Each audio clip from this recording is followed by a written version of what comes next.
This is the Mountainside Podcast, and joining us in studio is Jermaine Hodge. He's an avid bow hunter, world champion elk caller, U.S. Army veteran, serving for the United States Army as a combat medic, former Team USA wrestler, and Team USA coach. We talked about so much in this episode. It was a fantastic conversation. I really enjoyed getting to know Jermaine today, and I hope that you enjoy our conversation. Well, let's crack this thing off then. Jermaine, nice to meet you, brother. Yeah, you too. Yeah, appreciate finally you having me on. Oh man, I'm stoked to have you. You know, you've been on my short list for a long time, and we're finally putting it together. So yeah, welcome in, and I'm excited to talk some elk hunting with you. Absolutely, let's do it. I see you brought all kinds of calls and stuff in here. I asked you to bring them in because this is one thing that I could use some schooling in. I always feel like I never put enough effort into it until hunting season rolls around. Then I'm like standing there. You know, I might hear a bugle rip off on a couple of hillsides away, and then I don't have the confidence to go ahead and rip my own, or I botch it, you know, I screw it up. Yeah, I mean, you know, a lot of people start off like that. Mm-hmm. They're very timid because maybe I don't sound like Jermaine Hodge or all these, you know, all-star callers. So maybe they don't sound like that, but they're so timid. But I'm going to tell you the truth is every elk sounds different. So if you sound horrible to yourself or somebody else, doesn't mean that you can't fool that elk. You just need to speak the language that is going to entice them bulls to come on over, whether it's some cow sounds or some bull sounds. Yeah, man, I've been lucky, you know, to call in a few.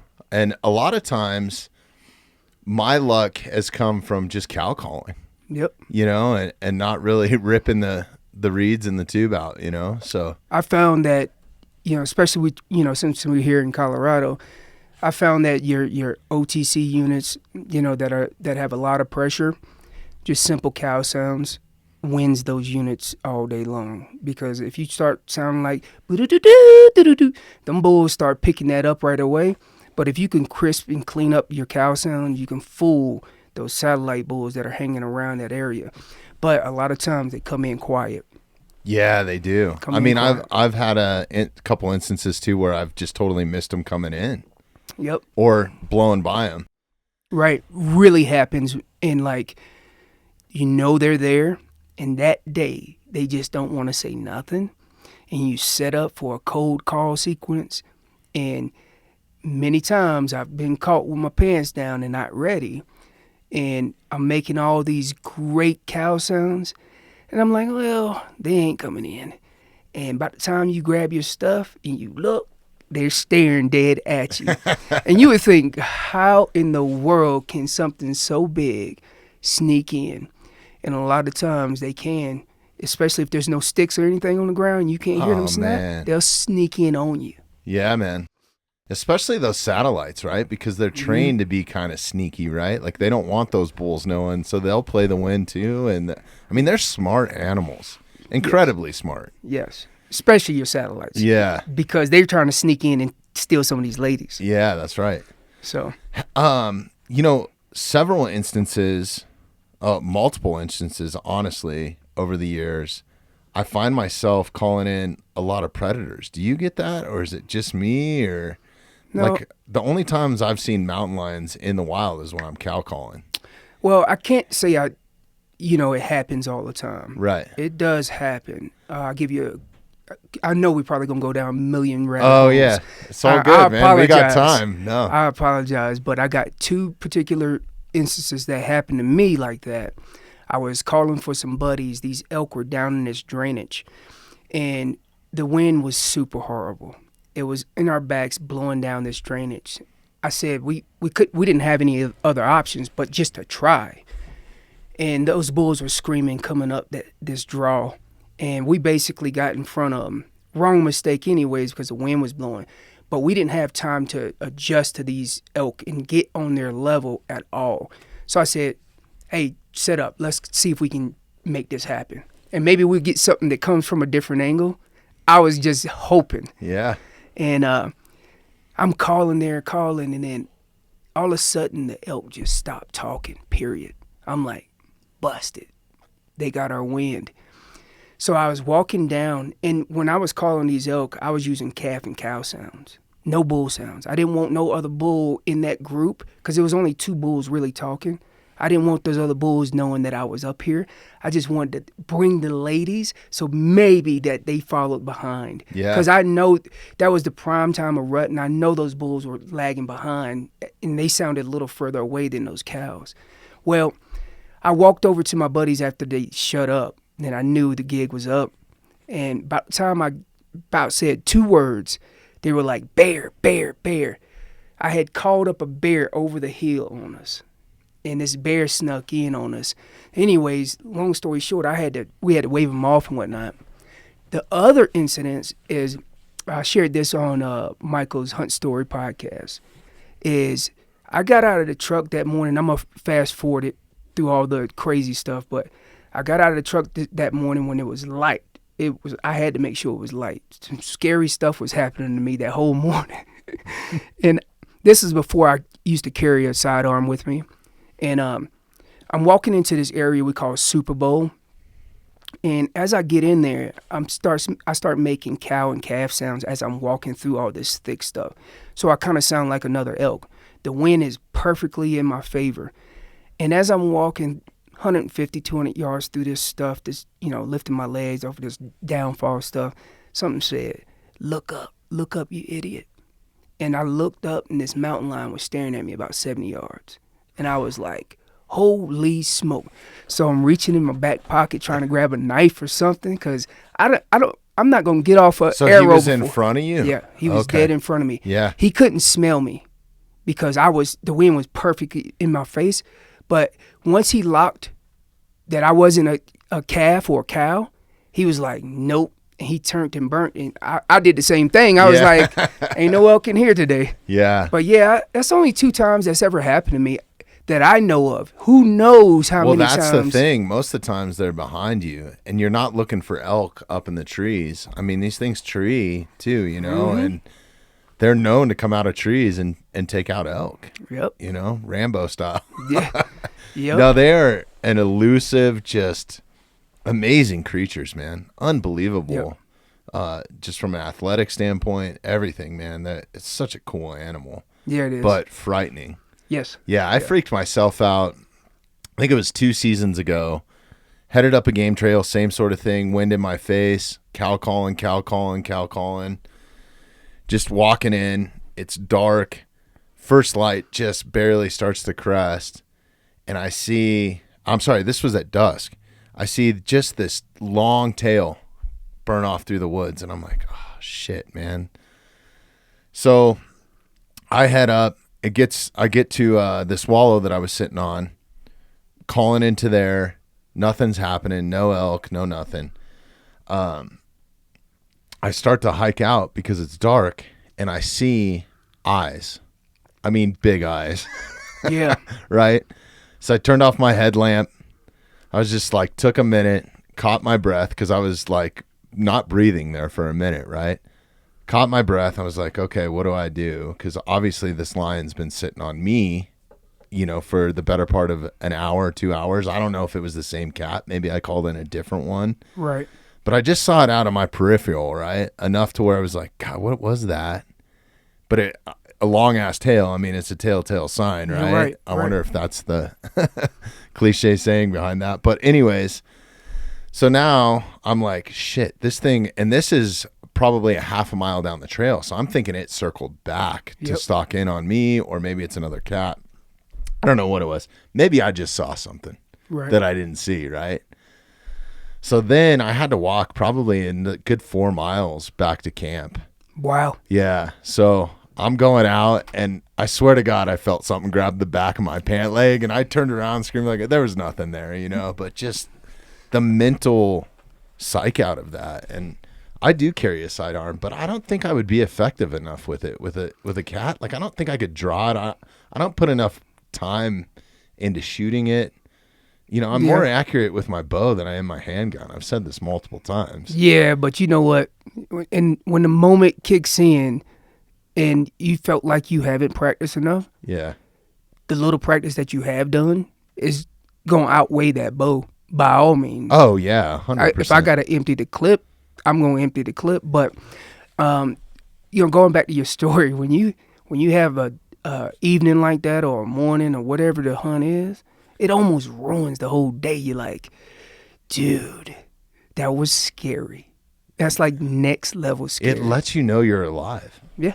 Next level I kind of dug it. Like, I would take it the next day, but I don't want it to ever happen again, No. But like, yeah, it's it lets you know you're alive. It lets you know your place in nature too, because absolutely. I yeah, mean, a 200-pound cat, man, he could do some damage. Yeah, man. This one I don't think was that big, but big enough. I mean, think about what a house cat can do to you. Mm-hmm. You know what I mean? And that thing weighs what, 10 pounds, maybe? Right. That's a big house cat, right? Right. So you get anything that's, like that guy that strangled that mountain lion, that runner. Do you remember that a couple of years ago here? Up north of here, right? Yeah. And then everybody started giving him shit online that he took down this mountain lion with his bare hands because it was a juvenile cat. It only weighed, I think it weighed like 70 pounds or something like that. I'm like, dude, that cat try to fight off a house cat. You know what I mean? That cat could kill you. Yeah, 100%. Yep, absolutely. Yeah, man. So yeah, you got to, I don't know. I enjoy it though, man. Like there's nothing like the reset, and I don't know how you feel about it. I'm sure that you share the same passion a lot of elk hunters do. Like, I don't get the same sort of feeling or reset or connection to nature anytime than I do when I'm walking through the woods with my bow in my hand and there's just one goal, right? Right. And you're out there all day. Yep. There's no excuses like, oh, let's go back to the truck and get lunch, or let's go. I mean, you can use those excuses, but you're probably not going to be successful. Well, I mean, you got two sides to it. Depends on the area that you're hunting, and you can get to the truck really fast. I mean, to base camp really fast. I got areas that I hunt that we'll dive in and check that area in the morning. If it's no good, we're out of there. But if you're committing all day and you're going to commit to a certain area, maybe do a big loop or whatever, then that's a great way to hunt too, because just because you're targeting one side of the drainage and you don't hear nothing back there, and then you pop over the top and, you got screaming bulls down there. Now you're going to go down 1,200 feet to get into those bulls, but you got to know that that's a commitment and you're going to stay in there all day long. So that's why you definitely need to carry the stuff in your pack that you probably might be out there all day long. But sometimes, like I said, going back to what I started off, we would burn in 1.5 miles, 2 miles. I mean, most of my elk, I would say 95% of my elk are killed within 1 mile, 1.5 miles of the road. And then with that being said, you can base camp, burn over the camp, cook up some lunch, burn back out in the evening if there's nothing in that area, and go check a different drainage. So yeah, man, I kind of hunt the same way, yeah. Unless I know that I want to get above some hunters or something, right? Oh, yeah, I've done that before where we spike out, but yeah, having a base camp is key for me, anyways. The older I get, the more I realize even base camp doesn't do it enough. Sometimes I'm like, man, hey Pat, bring your trailer. Yeah, dude, you might as well. I mean, the more you're rested, the more rest that you get, the more comfortable that you are in the evening, the better recovery that you're gonna have. So I don't knock anybody that pulls up with whatever, side by sides, whatever, as long as you're not being an idiot, you know what I mean? Like, absolutely. Fucking, yeah. Come into the lab of luxury, man. Like, that's a luxury, man. Like, you don't have to be Aaron Snyder. I love Aaron Snyder, but you don't have to be Aaron Snyder. You don't have to be, you know what I mean? Like, go out there and stay out there for enjoy it, man. 7 days while I'm beating my body down. That's tough. And I'm asleep on a blow up little thing that keeps me, off the ground a little bit. That's tough hunting. Man, that's really tough. And I've found that I'm better off grinding through a whole day of hunt, and if there's nothing in that area, pull out, reset, and go somewhere else, versus go in there 5 miles deep. Let's just hypothetically say 5 miles deep, no horses, all foot, go in there 5 miles. I've already did 5. I got to set up camp, and now I got to tear this whole place apart. And what if there's no elk in there? Or happens all the time. Yeah. Or there's like only one bull, and he talked one time and he's gone. Well, here's the reality too of it, man. Like, it's so hot in September. Like, what if you shoot something back there and you're by yourself?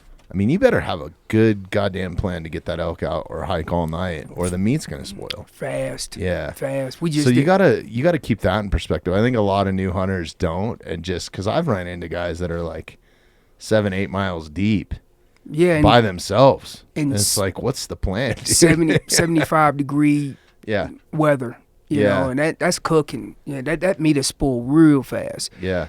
So yeah, you definitely need a plan going into a situation like that. But from my perspective, I mean, there's so many great hunting styles, like spot and stalk. That dude didn't even make a sound. He just went out there and he heard him and put great. But for me, I like talking to him.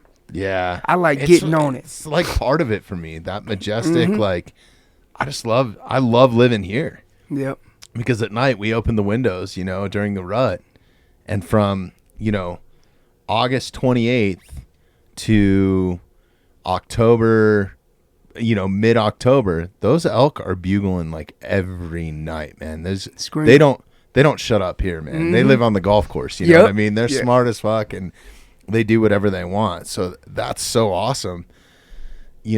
That's my favorite part of elk hunting. Like even though I struck out last year, we had one incredible night where we set up and started calling. It was me and my brother just kind of using a calling system. He was cow calling, I was bugling, I was raking tree, getting after it, man. Mm-hmm. Just like, and we started a World War III, man. There was bulls coming from like all directions on the western slope. It was so badass. It was a rainy, muddy night, really hard to get into our spot that we got to, and pretty high elevation, and God, it was so awesome. And we didn't end up getting a bull in time before dark hit, Yep. Which has happened to me a lot. What time of day do you kind of start calling? Like if you're really gonna get after it on an evening hunt, because I've been timed out where it gets too dark. You have something coming in, but you can't ever get close enough to it until it's past shooting light, Yeah. So for me, I like to do the base camp thing.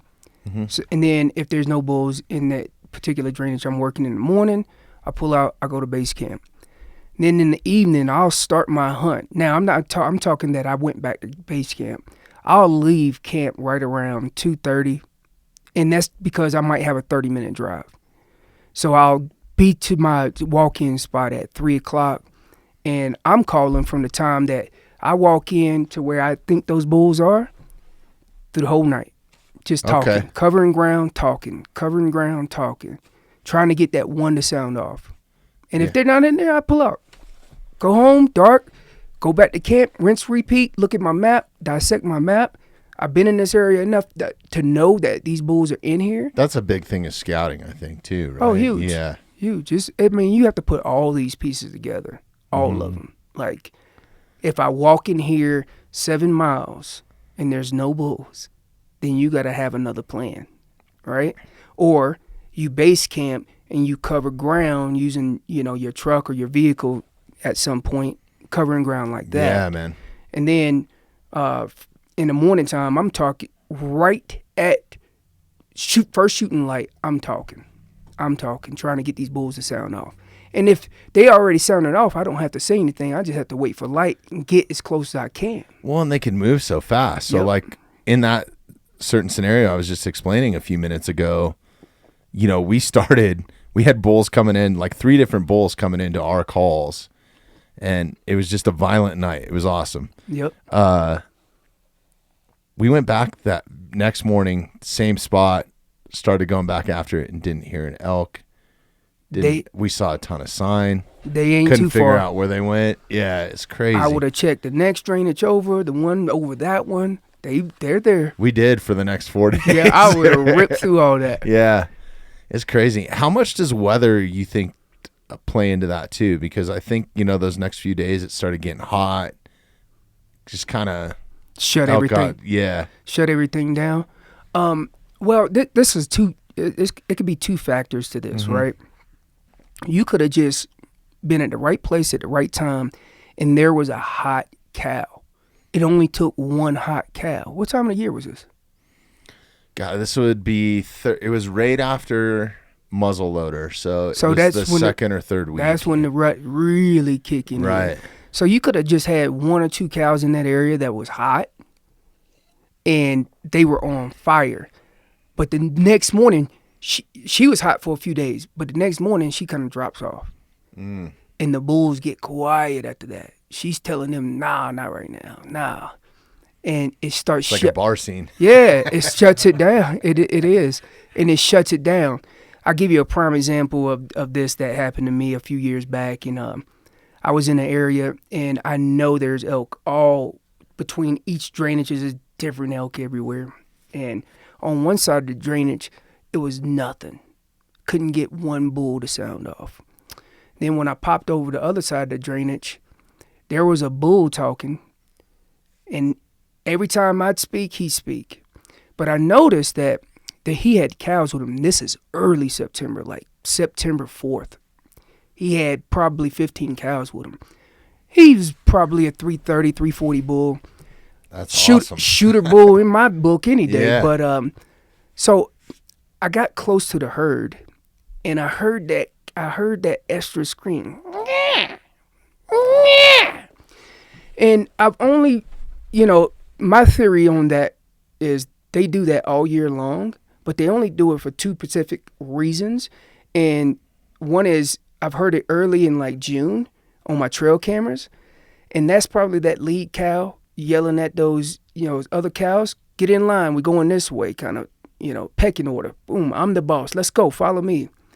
And then I've heard it during the rut, and she was more so saying, hey, I'm ready to be checked. And 9 times out of 10, that bull's coming and he's going to follow that cow, which is the same situation that I was in. She was the only one really hot, and they were screaming like nuts in there. And we didn't kill a bull that evening. I didn't find a bull outside of that one, and he had went over the hill chasing that cow. I didn't find another bull in there that I wanted to shoot, and we dropped down in this drainage. It was tons of bulls, but we went back in there a day later, 1 day later. Them bulls were still in there, but they wasn't saying nothing. Now remember, let's back up. I was on the side of the hill. He was the only one talking on the side of the hill, and he pushed that cow over the other side, the side I came from. And that cow, he pushed that cow or chased her over the side of the hill. The rest of the bulls were down lower, and they were still talking that same day. But he had picked that one cow up and went over the hill. Now, he probably bumped her over a couple of drainages, those few cows that he had. And then the next day, as many bulls as we seen in there, I was like, they're still going to be in there. Nope. They weren't saying a word. Not a word. I couldn't get one to talk. I said, okay, let me put this together. And my wheels started spinning. I'm like, okay, that one cow was hot. He pushed her out of the area. No other cow in there was hot. And all those bulls just kind of shut up. And they'll still talk, but not like when you have a rut fest. Yeah. It's crazy. Yeah, those rut fests are the best, man. There's nothing I love more than that, honestly. The Like screaming. just elk screaming. Yeah, I love it, man. What kind of got you into all this? I mean, are you from Colorado originally, or Nope. no? I'm from North Carolina. Oh, really? Okay. Yeah. And where's the closest like elk hunting around there? Like PA or PA. Yeah, that's a ways, Kentucky. right? Yeah, they have elk in Kentucky. Yep. Really? Yep. Huh. Have you ever hunted elk out there? Or did No. you start there? No. Okay. No, I didn't start until I got to Colorado. All right. Yep. So, you've been in the military for close to 20 years, right? Or just recently out? 20 years and 1 month. Yeah, man. Thanks for your service, dude. That Yep. means a lot to us here. So, Absolutely. yeah. So, is that kind of when you started getting into elk hunting? And I guess let's hear your whole story, man. Okay. Let's bring it full circle. Yeah, here. no problem. Well, I was wrestling for UNC Pembroke at the time, and it was my junior year. And me and my brother were staying in this apartment. I told him, I said, man, I was wrestling, I was working, I was going to school. It was just wearing me down because I had to pay for that apartment. And my brother wasn't working at the time, so I told my brother, I said, hey, I'm going to go in the military, and I'm going to find this wrestling program. Well, Sure enough, we kind of split ways. My brother did his thing, and then I took off. And I went to basic training, AIT, initial training stuff that you have to go through. And then sure enough, these guys had me on orders to Korea. And I was like, they just ruined everything that I had planned. So you were going into the Army to be a wrestler, right? I was trying to. Okay. I took the long way around this. Yeah. So sure enough, I get orders to Korea. I said, yep, my plans are down the drain. And once I get to Korea, I get a Red Cross message that my mother was in the accident. So I had to go back home for 10 days.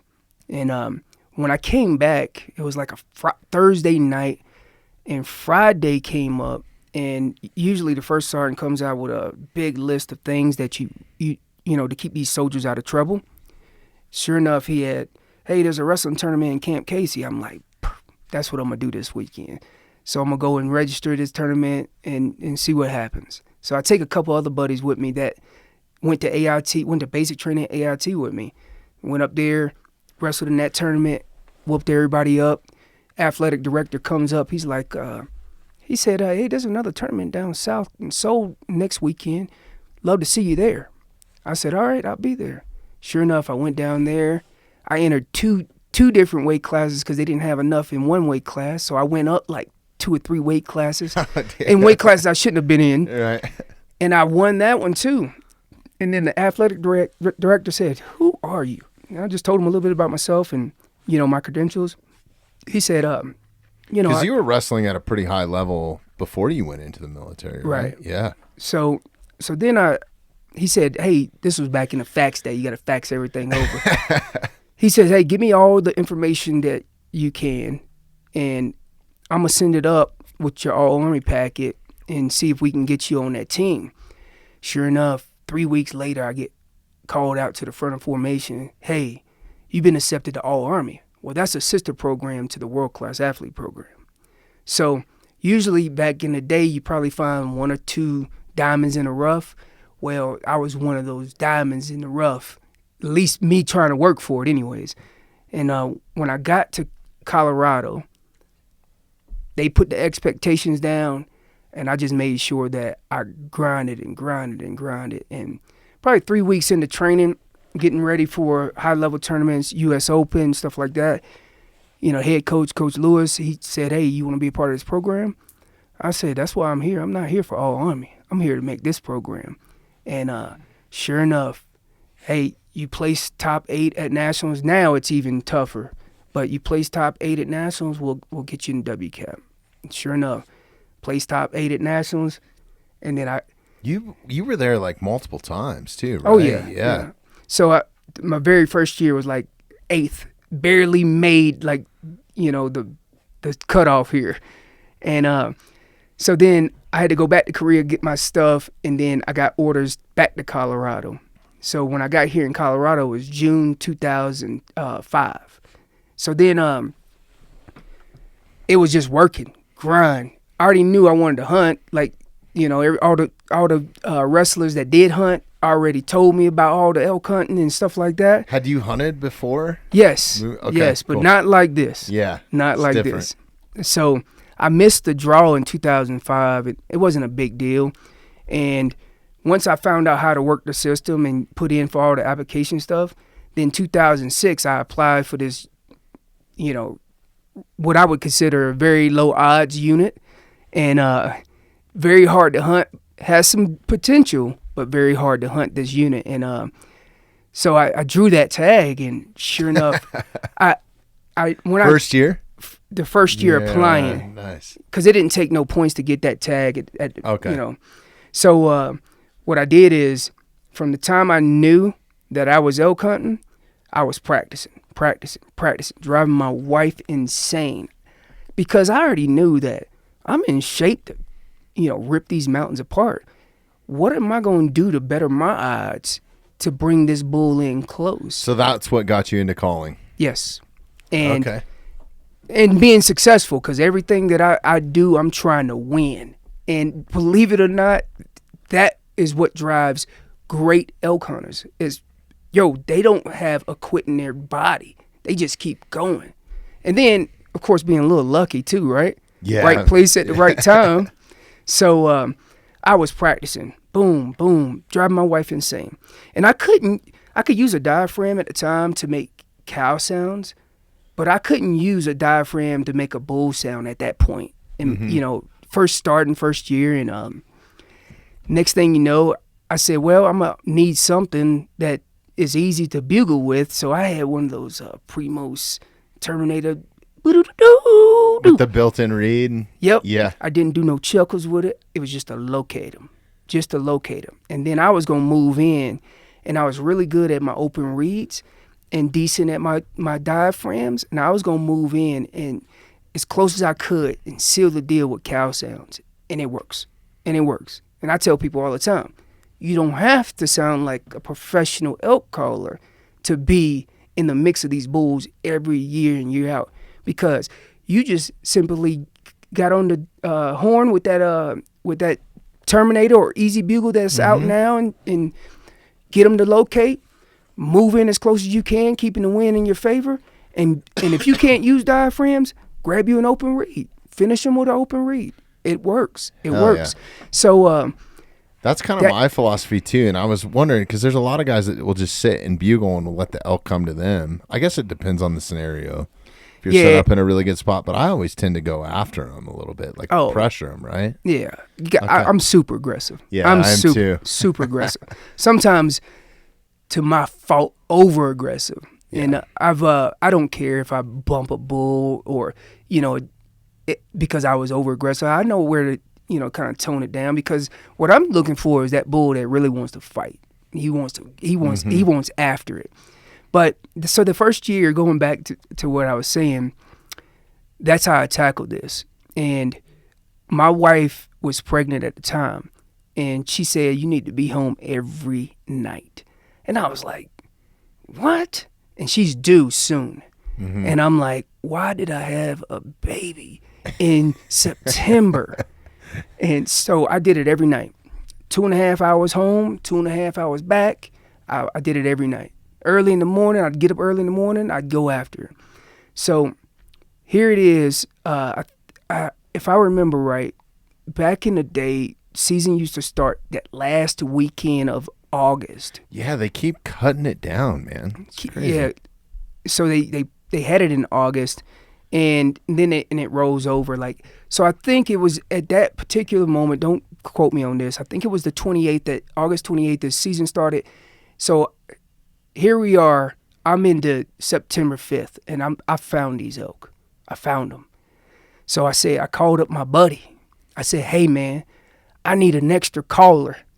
I said, because I'm getting these bulls, but they're hanging up. And that was frustrating to me. At that point, I didn't figure this out yet. Well, I called him up, and he says, yeah, let's take the Jetta. And he's got a red diesel Jetta that does really good on gas. And he said, versus the truck. He said, we just going up there for a day. He said, let's just take the Jetta. So I said, all right, let's take the Jetta. And we got this car, and we're going over these. It ain't bad roads, but enough to kind of bottom the Jetta out. And a Jetta shouldn't be on it. Probably. Right. The Jetta should not be on it. And we parked this Jetta early in the morning before light. And we go to our location, and we get set up. And we're going to do nothing but cold call these elk. We get set up and start cold calling these elk. Once I heard the elk crashing through the woods coming down towards us, I shut up and I let my buddy use his calls. And it was hoochie mama this and hoochie mama that. It didn't even matter.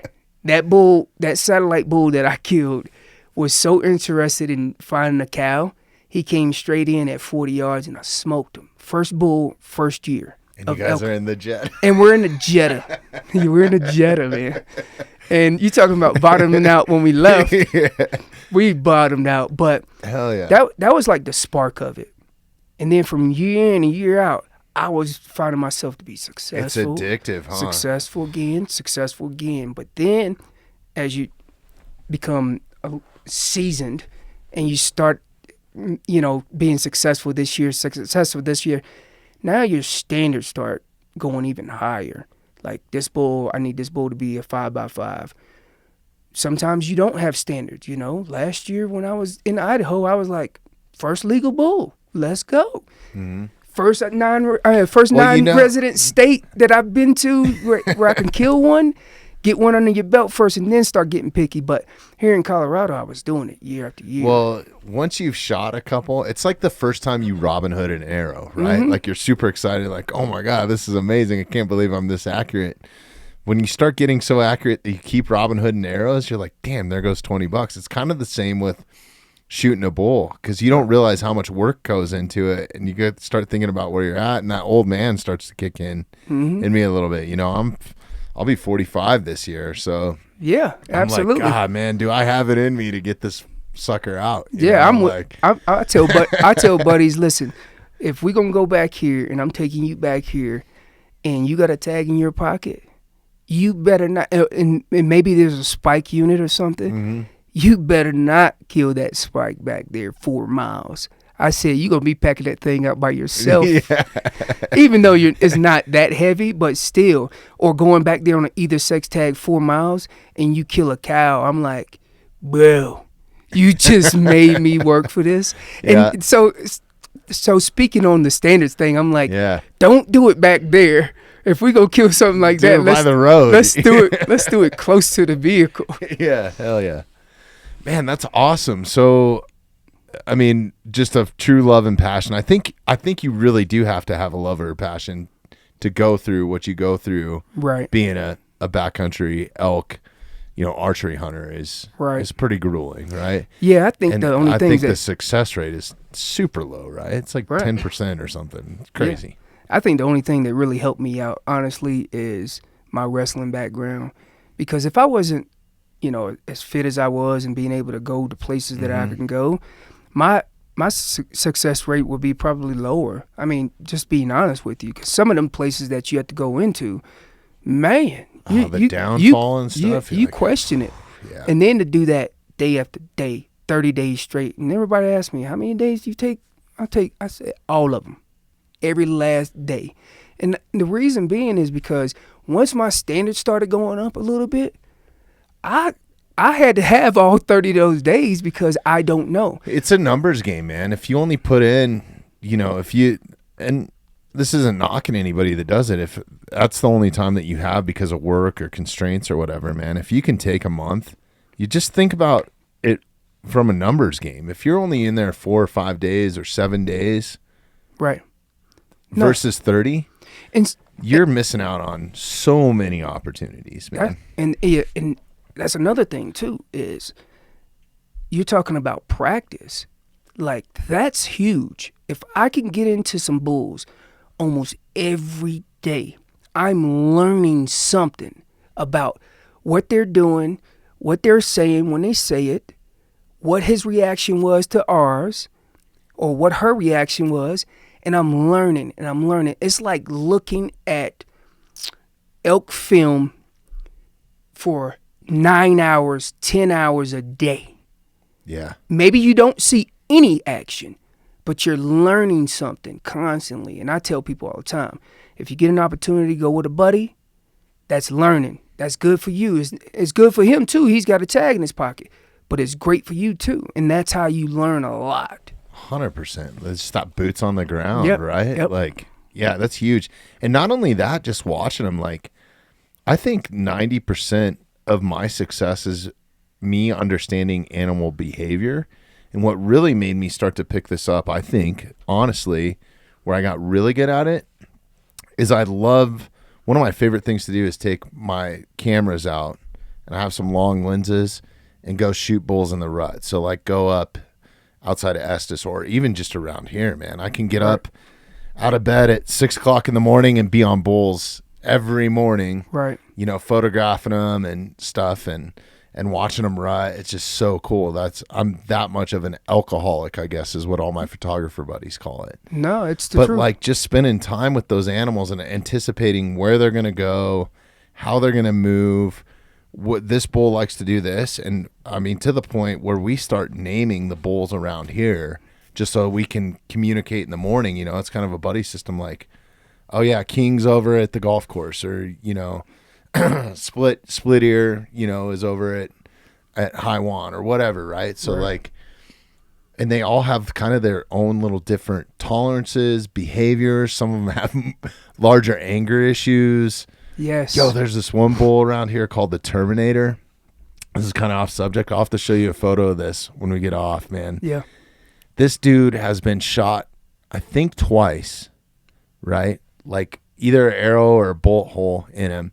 He's blind in one eye and just salty, will not die, man. Like this is the Terminator. Dude. And he comes into here like once a year, steals a few cows, and then leaves. You see him once a year. It's so Wow. badass, man. So I'll show you a photo of him. I hope he's still alive, man. It's one of my favorite bulls. Just ugly. He's got crazy horns. No, it's pretty symmetrical. Okay. Yeah, the last couple of years he's been pretty symmetrical.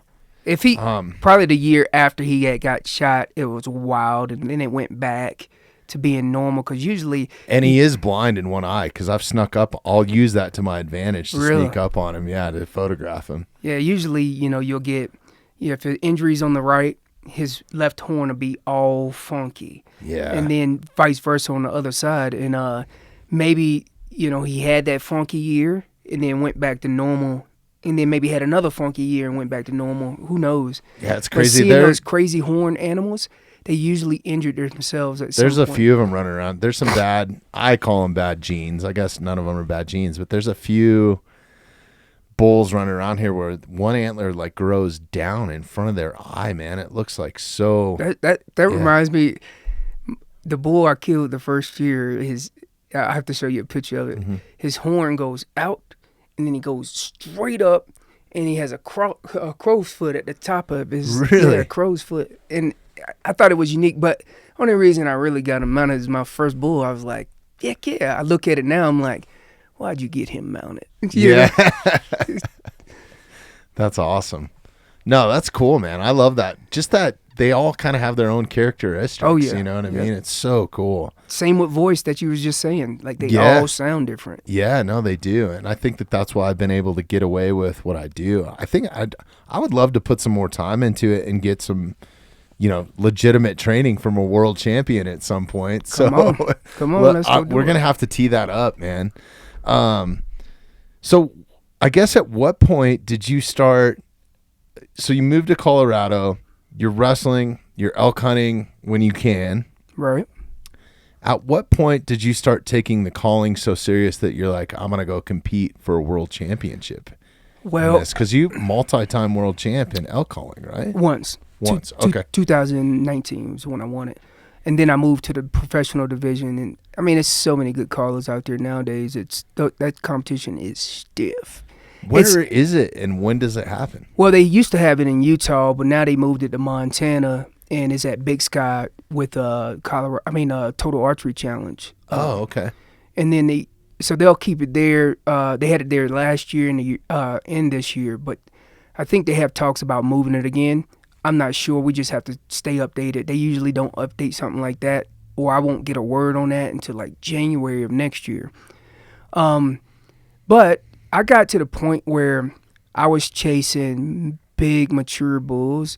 In about 2009, I really started like filming myself and honing in on like mastering these chuckles and mastering all these hard to do calls. And I looked at some of those films not too long ago. I sounded cheesy. But it was good enough to take me to the next level of calling some of these mature bulls in. And then every year, like I said, I was taking notes in the mountains, not physically, but mentally notes. And I was watching these elk and what they were saying and when they were saying it, and I was trying to mimic all those sounds, every last one of them, and learning what they were doing when they were doing that sound. Were you recording some of them so you could do like a playback too? Yeah. To see? Yeah, I record when I hear. Well, we record a lot now, but when I was back in the day, I would record some of these sounds, and boy, it's crazy sounds, and I was just trying to mimic those sounds. But what were those cows doing, or what were those bulls doing during the time that this was all going down? So taking those mental notes and then trying to master that. And then it was like 2011. I started taking people hunting with me. I was going hunting with them before then, but really like I'm gonna take and call in bulls for you and show y'all. The buddy system is so awesome, and show y'all what it's all about. And when I started doing that and being successful, man, this dude tagged out because my calls. That's awesome. I'm step my game up. And then it got to the point where my buddies, like 2016, 2017, my buddies were like, dude, we didn't even know if you were the bull or the bull was over here. They was like, you sounded that good. And I said, toot me on the horn and whatnot, but they were like, you should compete. And I was like, nah, my real judge is right here in the woods, Yeah. So 2019 came around, and I said, you know what? There's a competition in the Springs. I'm going over there anyways. I said, why not? Just sign up for this competition. So it was put on by Mile High Note Game Calls, the Deesmans, and great dudes, and they put the competition on, and they were the judges. And sure enough, it was like 10 or 11 contestants, and they said, if you draw, they're going to draw your number out of the hat on which way you should call or what number you should be calling in. But they said if you draw a number 1, then you had to go twice. So you got to draw another number. So I drew number 1, and I was like, now I got to go up here twice. And then I drew like 5 or something like that. And I went up there and did my best rendition of me, and what I sound like. And those callers wasn't that good. They still were, decent callers. And so tripped up and won that competition. And the Deesmans was like, man, this your first time calling? They was like, man, you're good. You should go and compete again. And I said, I don't know. Kind of like wrestling. Yeah, I don't know, man. But you know how it is now. I'm like, if I'm in to win this. And then I went over to Utah and did the Western Hunt Fest one. And I'm going to tell you, I got humbled real quick. It was a lot of good callers. And I was like, anyways, I think it was like 32 callers. And I placed like 14th. I was like, no, not no more. So I had like 2 months to practice up. And I practiced up in 2 months. And I think World Championships was in June or July. I can't remember what month. Anyways, I said, hey, I'm going to go compete. I just want to see what it looks like. And your neighbors must love you, huh? Oh, we ain't got really close neighbors. Yeah, that's good. But they know when it's going down. And sure enough, I show up at World Championships, and they put it in. They changed up the format a little bit, and they put it like NCAA brackets. So if you've never been here, you just get thrown in a bracket. But if you've placed in previous years, then you get seeded. And the lower your seed is probably because you never competed, and it was good. So you're going head to head with another caller. Yeah, because I was I guess I've never really partaken. You got me super interested. I didn't even really know it was a thing so much until I ran into your profile. And shout out to Josh Walker too, my buddy. Yeah. You've been on Josh's podcast too. Yep. Good dude. I think he introduced me to you about maybe a year ago or something, Yep. like being on his podcast. So Absolutely. Shout out to Josh, man. Love that dude. But yeah, I didn't even know that you could go and compete. So is every competition a little bit different, or is everything kind of a bracket system or a head to head, or Worlds is bracket, and it's rightfully so. It's now you could take 2 callers and see who's the best, So before, you line up and take a number, then you're comparing everybody with everybody, and it becomes hard at some points to remember number 1 when you got 32 contestants. So is it the judges that are voting? The judges. Or there's judges that vote, or is it audience and judges? Or it's judges. Okay. So they'll have a panel of, like at World Championships, they usually have a panel of 7. And the 7 is just to keep whatever odd, to keep it from being a tie. Gotcha. And so usually a panel of 7 at World Championships. UFC, take notes. Yeah. And but it's very subjective, right? and depends on, like, this year they did a really good job with judges. I honestly think they did. This is probably one of the best years they had and best judge panel that they had. I thought everything was fair. There was a couple of them in there I was like, maybe not, but for the most part, 90% of the field was I was happy with some of the results that happened. Awesome. But yeah, Is no, this it's stuff filmed? Can we pull it up? Yeah, you could. Tyler, pull up like world championship elk calling, or Yeah. I'm sure it's on YouTube or something. So are you Yeah, standing YouTube. on? Do you have a stare down, or like is there a weigh-in moment where you're like facing your opponent on the stage, or No, like, you look at your bracket, you see where you are. Maybe you know them, maybe you don't, and then you go up on stage. Y'all two go up on the stage, and then they ask you. They say, make best cow sounds or something, Okay. And then caller number one, best out cow sounds or whatever. But yeah, this is it right here. That's awesome. I need to go to one of these, man. This is 2013, so the format's Is it an outdoor competition normally? Because that changes. indoor. Okay. Yeah, outdoor, you'd really have to be in like a wooded environment to get the acoustics that you're gonna need. Okay. Oh, So that's a dope stage. They got a They always full mounted bull on there and stuff. That's cool. They always dress the stages up like this all the time. Yeah, it's pretty cool. That's super cool. How many spectators come out to this? Is there? It's quite a few. That's There's awesome. There's quite a few. Yeah, you probably have upwards of, I don't know, probably 100 people in there, not contestants, maybe something like that. Depends on the area they have it in. If they could fit that many people. This year they had us in this narrow, like, restaurant. It was like, well, we could do better than this. But this format's a little different. This is like they used to back in the day, so all the numbers go up there. Okay. But now, see if you can find a more recent one, like maybe 2023 or something like that.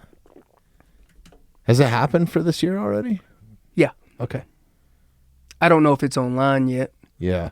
2021. Oh, that's awesome, man. You got me addicted. I think I might want to compete, maybe even. Yeah. That right. would give me a reason. I always need a reason to like train. Right? Go back to the search page that you were on. Click on that one right. Let me see what year that is. 2021 finals. Yeah, click on that one. That was Bo Brooks and I think Corey. So, are you guys on the stage at the same time with like dueling back and forth type? Yeah. So he makes cow sounds. I make cow sounds. That's He cool. makes bull sounds. I make bull sounds based off your number that you drew. But it's tough. Oh, they got a kid. So is it broken up by age brackets too, or male and female, or something like that? Right. If you went back just a little bit, you'd see my son on there. Oh, really? That's awesome. That's his age bracket. Oh, that's my buddy's Pat. That's Hunter right there to the left. Oh, cool. He's won it a couple times. That's so cool, man. How old is your son? That's the Pee Wee division. So my son's in the division of the youth division. So next. Yeah, the next division that you'll see up there. Our internet is horrible today, it's hard to too. keep that crazy. We saw that. 2021 Rocky Mountain Elk Foundation World Elk Calling Championship. Yeah, this is the finals. I think that year my son lost to the champion. Yeah, if you go to the very end of this video, you'll see the men's division, but you see how it's set up here? Yeah, that's It's- awesome. They've sorted out who's caller 1 and who's caller 2. Yeah. Sound.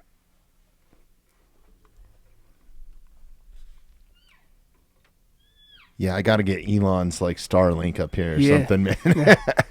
But yeah, it's set up like that where it's head to head. So then That's cool. you move on in the bracket, and then it doesn't go into double elimination until you are a top 8, and then you'll fall to, if you lose, you fall to the bottom. but you still have the chance to make it back to the finals. Okay. Yeah.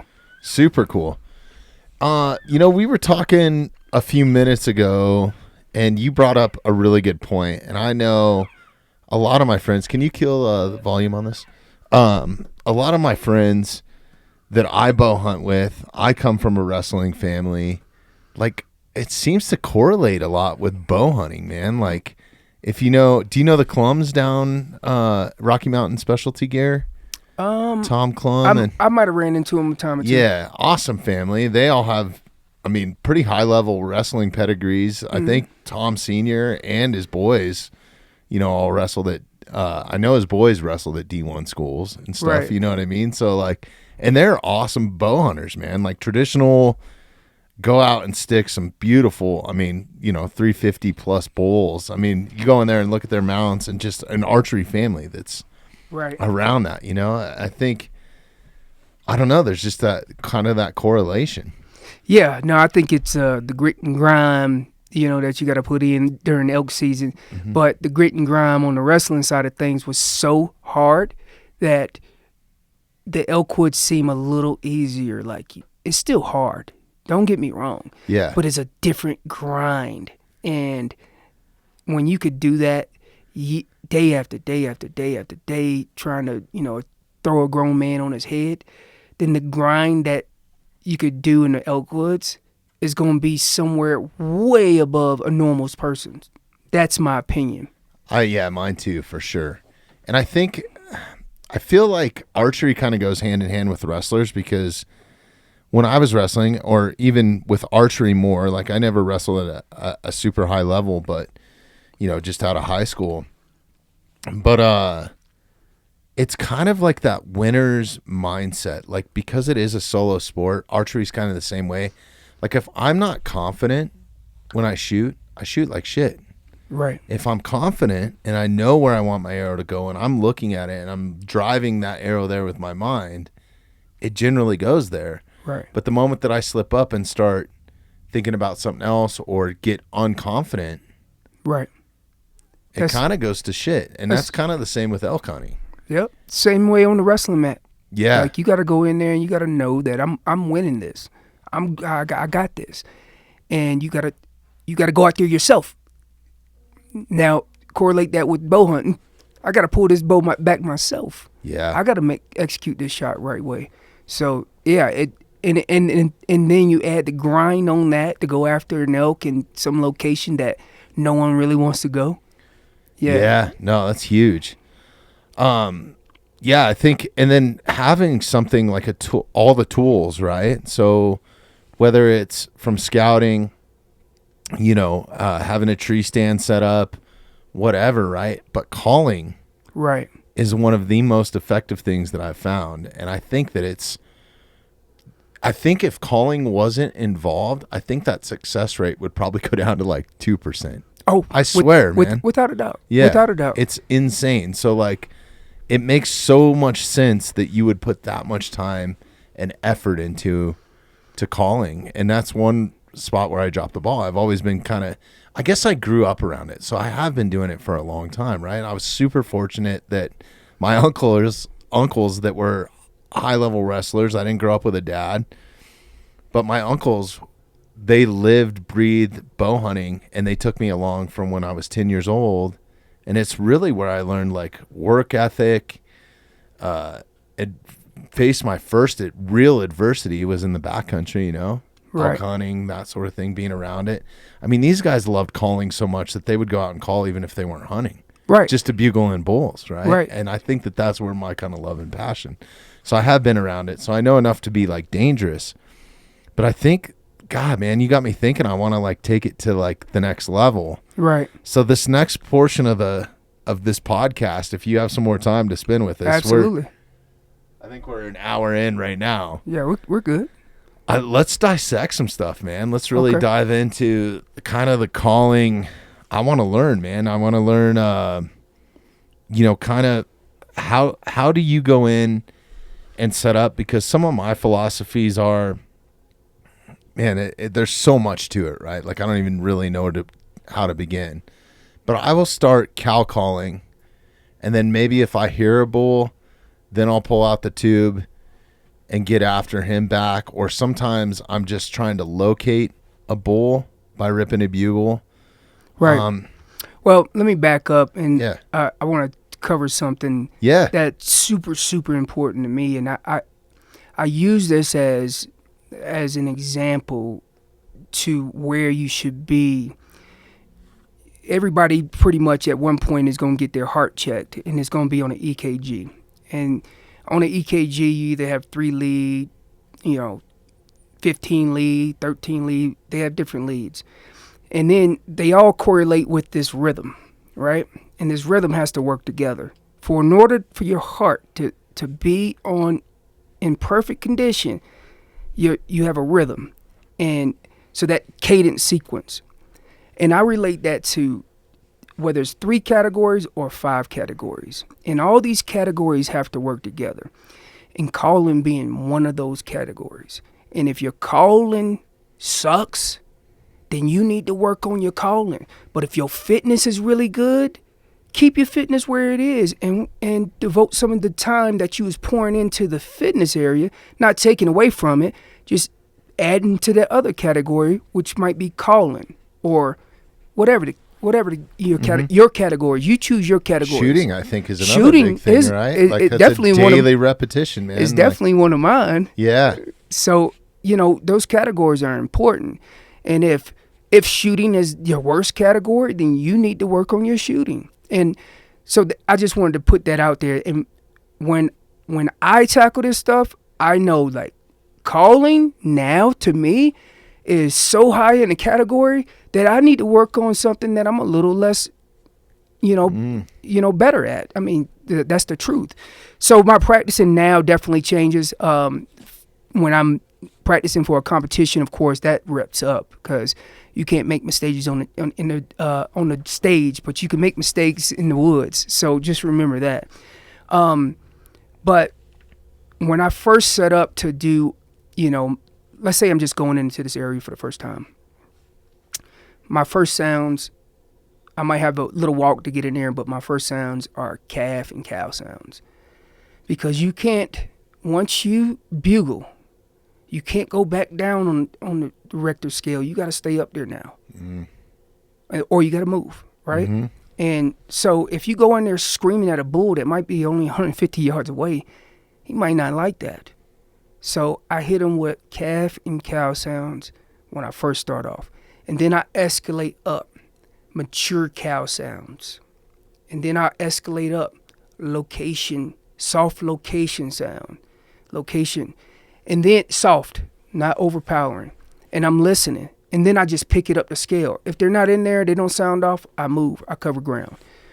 Move 200, 300, 500 yards, whatever. And I'll start over again. Or I'll walk until I see a different area and I'll check that area out.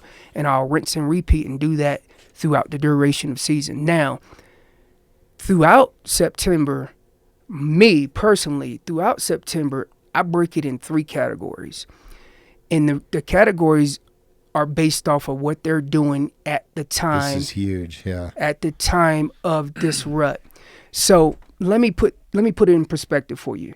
So about August 15th, most bulls are ripping velvet off, if not almost completely ripped off.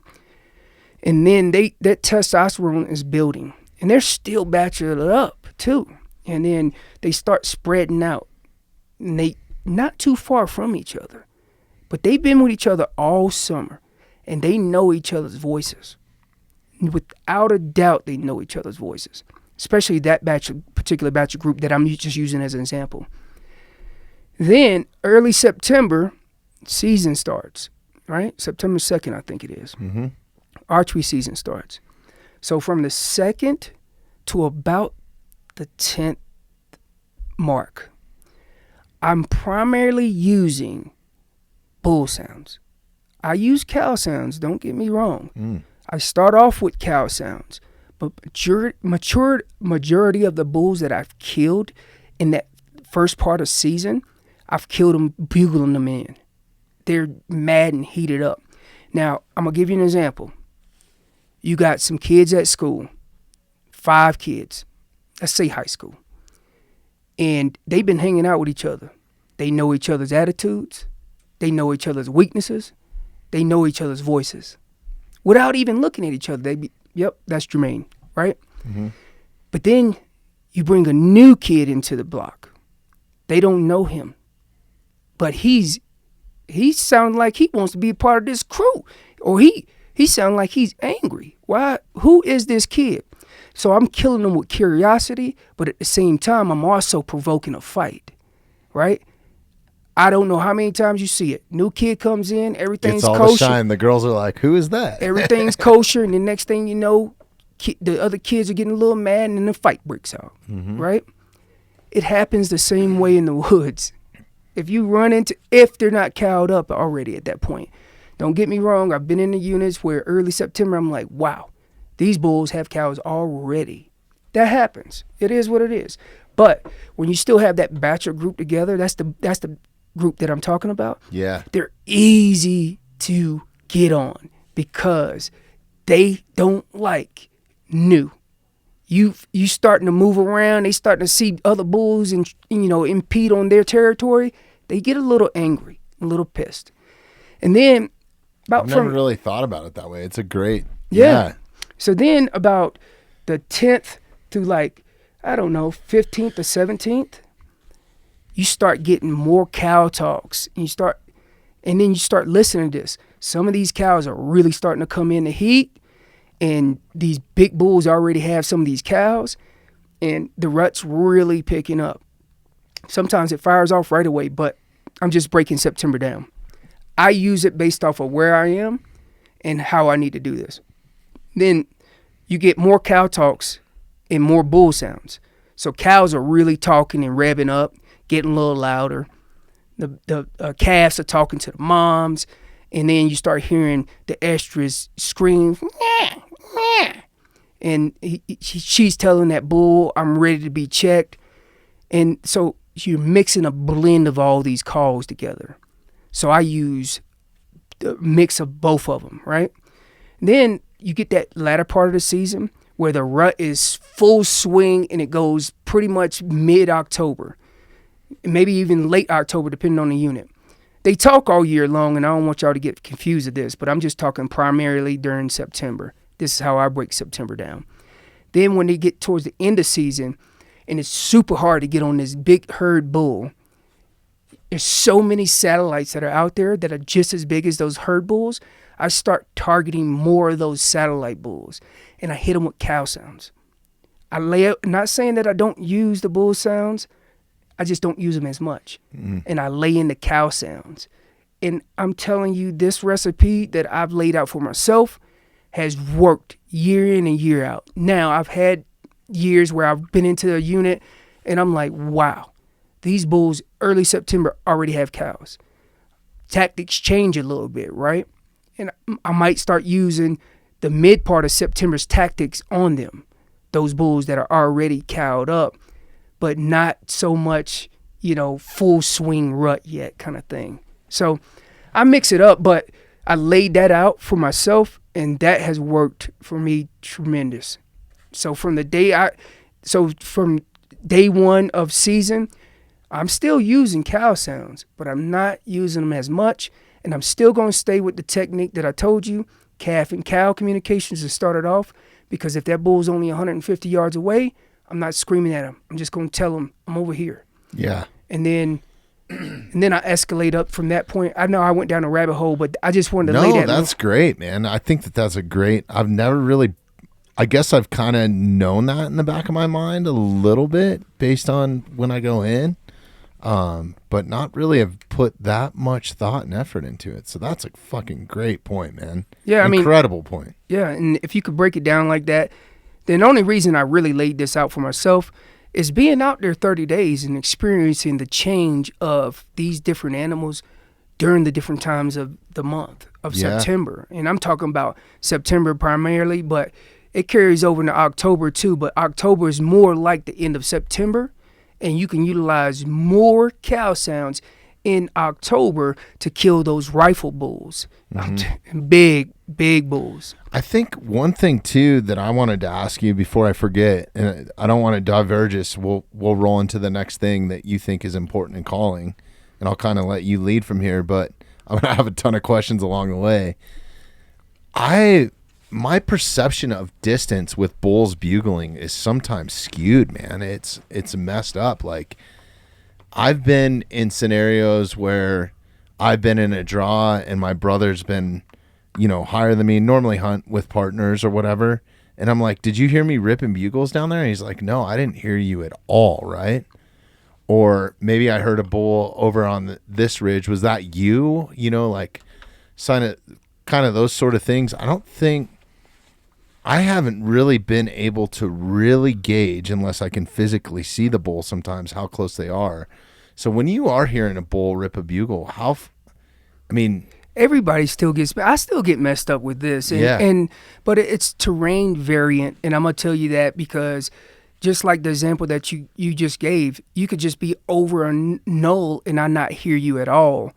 The hill don't even have to be that big because it's just not carrying over that hill. Mm-hmm. That's why covering ground is so important, because I might move 500 yards and it changes the way I'm actually voicing my sound to go or angling my sound to go out. Mm-hmm. That's how much it can change.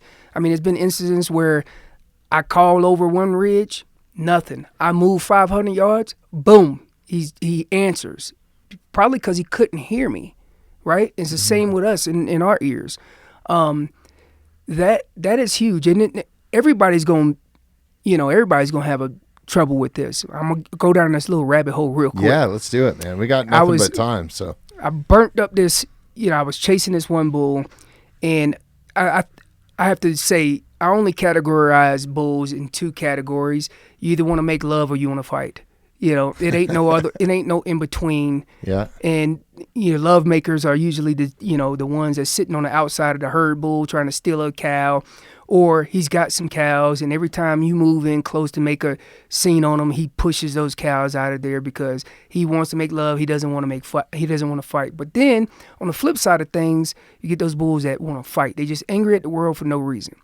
Those are the bulls I love to kill because the action is incredible. So I was on this hill, and I burnt up the top of this hill before it was like 5 o'clock. And I wanted to cover some more ground and rip through this whole drainage area before I got out of there, before it got dark. And I get to the top of this, and I crush out a bugle.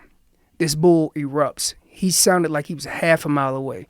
So basically what I did is I just started not sprinting, because you ain't going to sprint through that stuff, but walking very fast. And there was a patch of trees, so I bugled over this meadow, but there's a patch of trees, and then there's another part of this meadow. So I get through the patch of trees, and I get to the other side, and I said, relocate him. So I bugled at him. Didn't cow sound. And remember this, if he sounds off to, particular call, stay with that call. Work him from there. Mm. And if he stops, then I'll add in other things. So I stayed with location bugles. Hit him with a location bugle, went through the trees, got to the other side of the trees. I said, relocate him. I relocate him. He was moving. He moved and covered so much ground. So I said, wow, he's got to be right there in the other part of them trees. So by the time I get to across the meadow into the other trees, I was like, he's got to be here somewhere. He was doing the same thing. He was coming towards me, going to the other patch of trees. So I get inside those trees. I'm like, he's got to be here somewhere. Lo and behold, I rip off a location bugle. He rips immediately. He's right there where I came through. So then he spins around and comes back into the trees. And then I end up making a 30-yard shot on him. But I couldn't tell exactly how far he was. Everybody still gets confused with this. Mm-hmm. It just depends. He could sound like a half a mile away, and he could be only, 400 yards or less. Yeah. I don't know.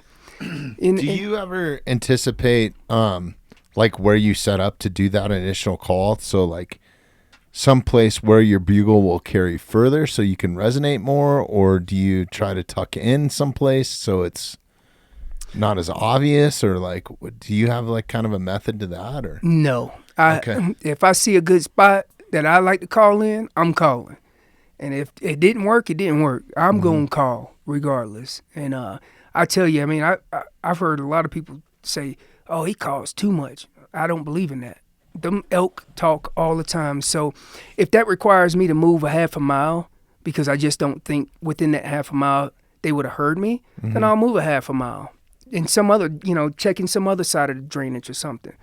But I've had elk where I've bugled, and they didn't say nothing within that half a mile. But then when I got to that end point of that half a mile and I sounded off, he sounded off right in the angle where I thought he might have heard me anyways. And he'll sound off just because I got closer to him. Mm-hmm. So it doesn't matter to me where I call. I'll check him. It's kind of a feeling. It's that Yep. get back to the confidence, right? A little bit, right? Like where are you feeling And confident? strategically, sometimes I'll be like, I'm going to go in here. I'm going to stop here. I'll stop here sometimes. But sometimes I'll just make it up as I go. Yeah. That's the truth.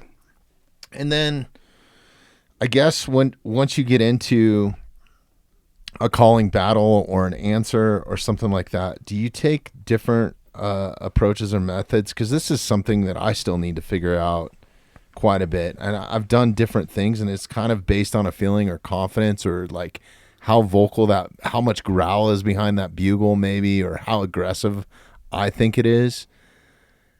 If I think it's a super aggressive bull, sometimes, I'll make that initial call. I'll let him call. Sometimes I kill him with radio silence, and I've had him come in like, where the hell did he go? He was just bugling like 5 or 6 times, and now I don't hear him. So like kind of that curiosity.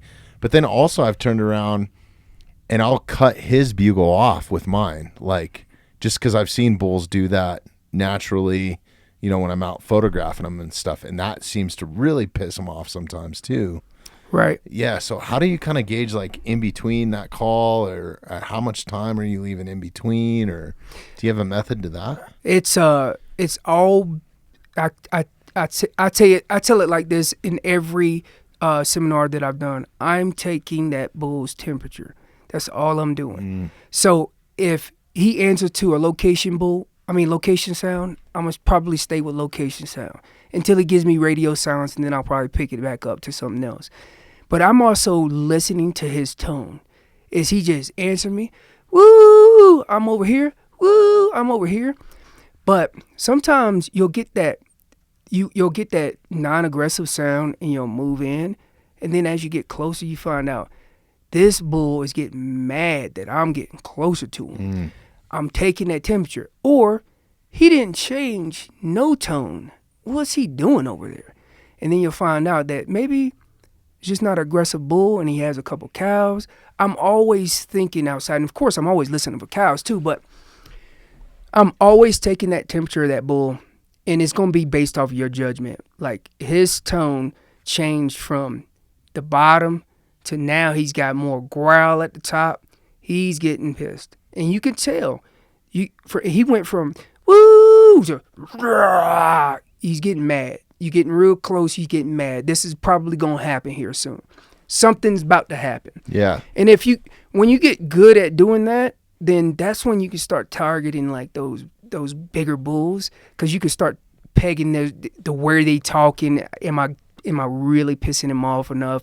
Am I close enough to piss him off? And if you can get good at taking that temperature, then you can really tell, and your strategy will go up from that point. Especially when you're cutting them off and doing stuff like that. It's just like, if we're talking and I kept cutting you off, it'll start making you Gets annoying. It gets annoying. Yeah. I love it. It's like picking a fight. Right? Yeah. No, that's awesome. I think there's just so much to this. I guess, God, I totally forgot my next train of thought, but I guess, so once you get in and you start getting set up, and you're making those initial calls, you start getting into the elk. Do you ever take an instance where you're trying to sound like a herd? So you're mixing in cows and calves and maybe moving around and not just in one spot, right? Because it'd be kind of weird that a calf, a cow, and a bull are bugling from the same exact spot. Like my philosophy is kind of move around a little bit. Right. turn around and call the other direction, like just different stuff, right? Like try to move like an animal would, I guess, a little bit. Right. You remember that middle of the season when things are starting to pick up and every cow and calf and bull is making a sound, and it sounds like a complete chaos going through the woods. That's where I really like hone in on that. But also I do the same thing when I'm after a hot bull that I know that has cows and I'm really close to them. I mix that in, especially when I have a partner. When I have a partner, it's way easier to do because I'll tell my partner, back up, sound like a little herd, and then I'll move in, and that herd dynamic is separated, but it's enough for me to move in and stage myself for maybe a possible, a viewing or a good shot angle or something like that. The shooter's responsibility is really like I'm being as quiet as I can, and I'm setting myself up for that hang-up spot. But I utilize that a lot during double hunt where I got my partner, right? But in a solo hunt, it's hard. It's hard to do that. So when you do that, when you make a sound, any sound, break a twig, you give up your location, right? So as a solo hunter, I might be making all those sounds in that particular location, and then I might move 30, 40 yards up, maybe even 50 yards up from where I was sounding off and where that bull, in relative to where that bull was sounding off, move up into that area, and I'm quiet. I'm radio silence again. But he thinks the herd is 50 yards back. Right. So I'm looking for another hang-up spot, because if you try to do that and that bull comes and you're sitting there raking the tree, and this bull comes in silent on you, and you're like, dude, he just sounded off up the hill, and I sound like a mini herd. He's coming in. He comes in silence to size you up, and you just gave up your location because of all that movement, right? Yeah. But yeah, I do love playing that game, especially when I have a partner. It's a total cat and mouse. I guess what is your typical setup if you do have a partner that's the shooter and you're the caller? Like, how far apart are you typically? If you're not checking out the Mountainside Podcast on YouTube, you absolutely should be. If you like the content that we create here and you want to help support the podcast, please take a moment, subscribe to us on YouTube, and hit that notification bell. You know, for me, for example, if I got a partner at probably 70 yards that I could see him, I'm good with that. Sometimes I know that my partner's going to have to move, but I'm also looking at this too as the caller. As the caller, it's my job to pull that bull in front of him. So if the bull starts moving up the hill, I probably need to move down the hill to keep the bull in the direction that I want him to come. So as your hunting partner and your caller, it's my job to pull that bull in your shooting lane. And if your partner's just sitting still and the bull's finally coming up and he goes up a little too high, swings past your shooter, and he's looking at you, then you didn't do your job as the caller and your setup in that situation. So I use the sound of that bull and base it off of where I'm going to move, right? And of course, we're going to keep the wind in our favor the best we can, right? And so many variables. It's a lot of things you got to think when you're calling these bulls in. But I like that 70-yard mark where I could see them. If it's too thick, of course you're not going to do that. Your partner might be 15 yards in front of you if it's thick. But if they get out too far where I can't see them, I'm going to need them to at least make some elk sounds to say, hey, everything busted, let's go, right? Yeah. Because if I can't see them, then I'm going to need another, a variable out there where he gives me 3 cow sounds because it just didn't work out. It just depends on how thick that bush is. That's awesome. So there's so many calls out there. There's so many companies. A lot of them make great products. Right. What are you typically using? I know Phelps is a big. Yeah, that's all I use. Is Phelps. Okay. Well, and the reason being is, like, every call that I've tried all of them, and every call out of the package was crispy clean. It wasn't any kind of like variation in the calls. I thought the latexes were pulled perfectly. I could pick up let's just say a black amp, for example, and then go grab another pack of black amp. The call was almost identical that was the reason why I love those calls. And they got a bunch of different ones that you can try that if you don't blow hard, you can go with this. And if you blow hard, you can go with this one. I love that part of it. And the reason why is those calls that need breaking in, and all of them were really, really similar in pitches. So that was the reason why I really liked Phelps. Then I got to partner up with Phelps on their pro staff. And that's awesome. You should pull up their website real quick, Tyler. Which website? Phelps. Yeah. They make incredible products, man. Yeah, absolutely. So we partnered up with Are these new, the American flag? Yeah, it's called the All-American Series. Okay, sweet. They just dropped this year. Oh, nice. Yeah, not too long ago. Check out their website and Go to give them a shout out. Go to shop all elk calls right at the bottom of that, or all elk diaphragm. Yeah, and then you'll see that. Oh, that's your signature on there. Yep. Nice. Yep. We myself, Tony, and Eric, all three previous world champs. We got an opportunity to hunt together last year. That was an amazing hunt.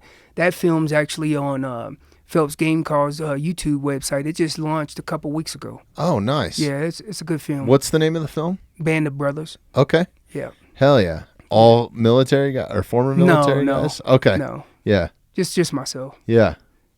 But it was cool. It was a great hunt. It was some thick bush up there, but it was a good hunt. Cool. Yeah, there's so many calls. Where do you even start, like, figuring out what's good for you? Is it just trial and error? Or is Like if you like domes, stay with all the dome calls. But if you like you don't like the domes on there, they have some of those too as well. And then they have a bunch of these, easy God, those extra cow sounds. calls are beautiful, man. The wooden ones. Yeah, Cool. Yeah, they got a bunch of open reeds that are really good, and they just came back out with that thrill pack. People were really demanding that they come out with that again. But they got a bunch of different calls. Most of all the ones that I use. See, they also have the minis too that are cut Is that down. for kids or? Yeah, well, just people with short palate plates. Okay, gotcha. Yeah, narrow palate plates. So a lot of kids love that because their palate plate isn't that big. Mm-hmm. And then for some adults, it's like that too as well. So if you're just getting into this, maybe you're listening to this, you've never called elk before, but you're intrigued by it. Where would you start? Well, first of all, I probably would, ask myself, okay, as a beginner, where do I need to start with this? And I tell people all the time, work yourself up to the reeds, or just pick a reed up and just practice 15, 30 minutes. If you can make a sound with these calls, and all it is a mosquito sound. You mind if I demonstrate this? Yeah, let's do some. Yeah, so a mosquito sound. I tell people to put the diaphragm in their mouth, and the latex is always going to face outward. All right, and then the dome, if you run under the dome, it's going to be at the top of your palate plate. And all I'm doing is pushing air, creating a good seal, and pushing air across that latex. And I want you to make a sound, and it's Dirk Durham's, makes it sound the best. It's really like that mosquito sound. And all you want to do is just be able to make that sound. Once you get past that bridge, so like a buzzing or like a buzzing. Here it goes.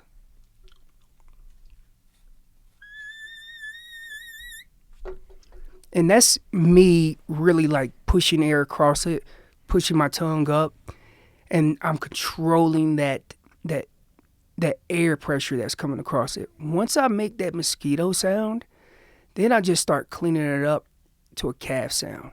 It sounds like this.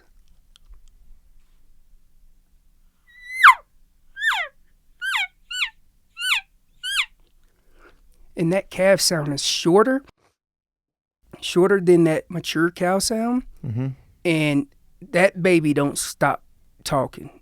I tell you, they talk more constantly. Any of the elk, they talk the most. Unless they're nursing. But that's where you really want to start when you start practicing with diaphragms.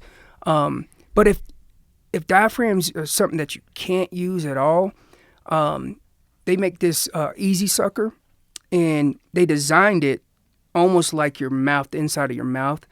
Instead of blowing air across it, they designed it where you just suck in air, and you can make those calf and cow sounds too with this.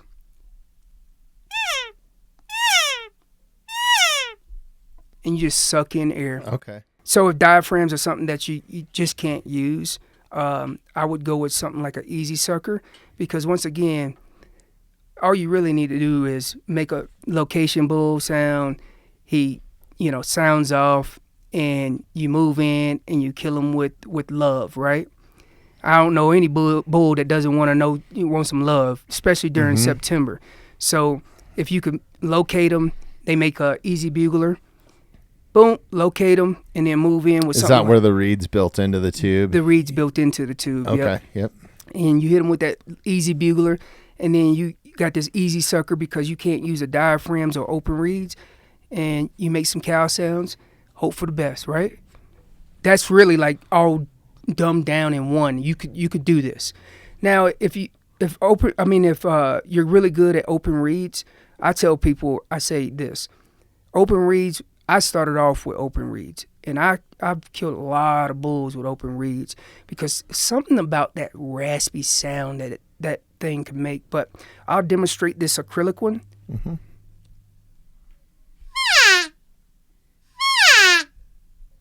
And you can hear that crispy, windy, nasally sound. Mm-hmm. Sometimes I can get into an area where I can't get this bull to sound off at all, and I hit that open reed, boom.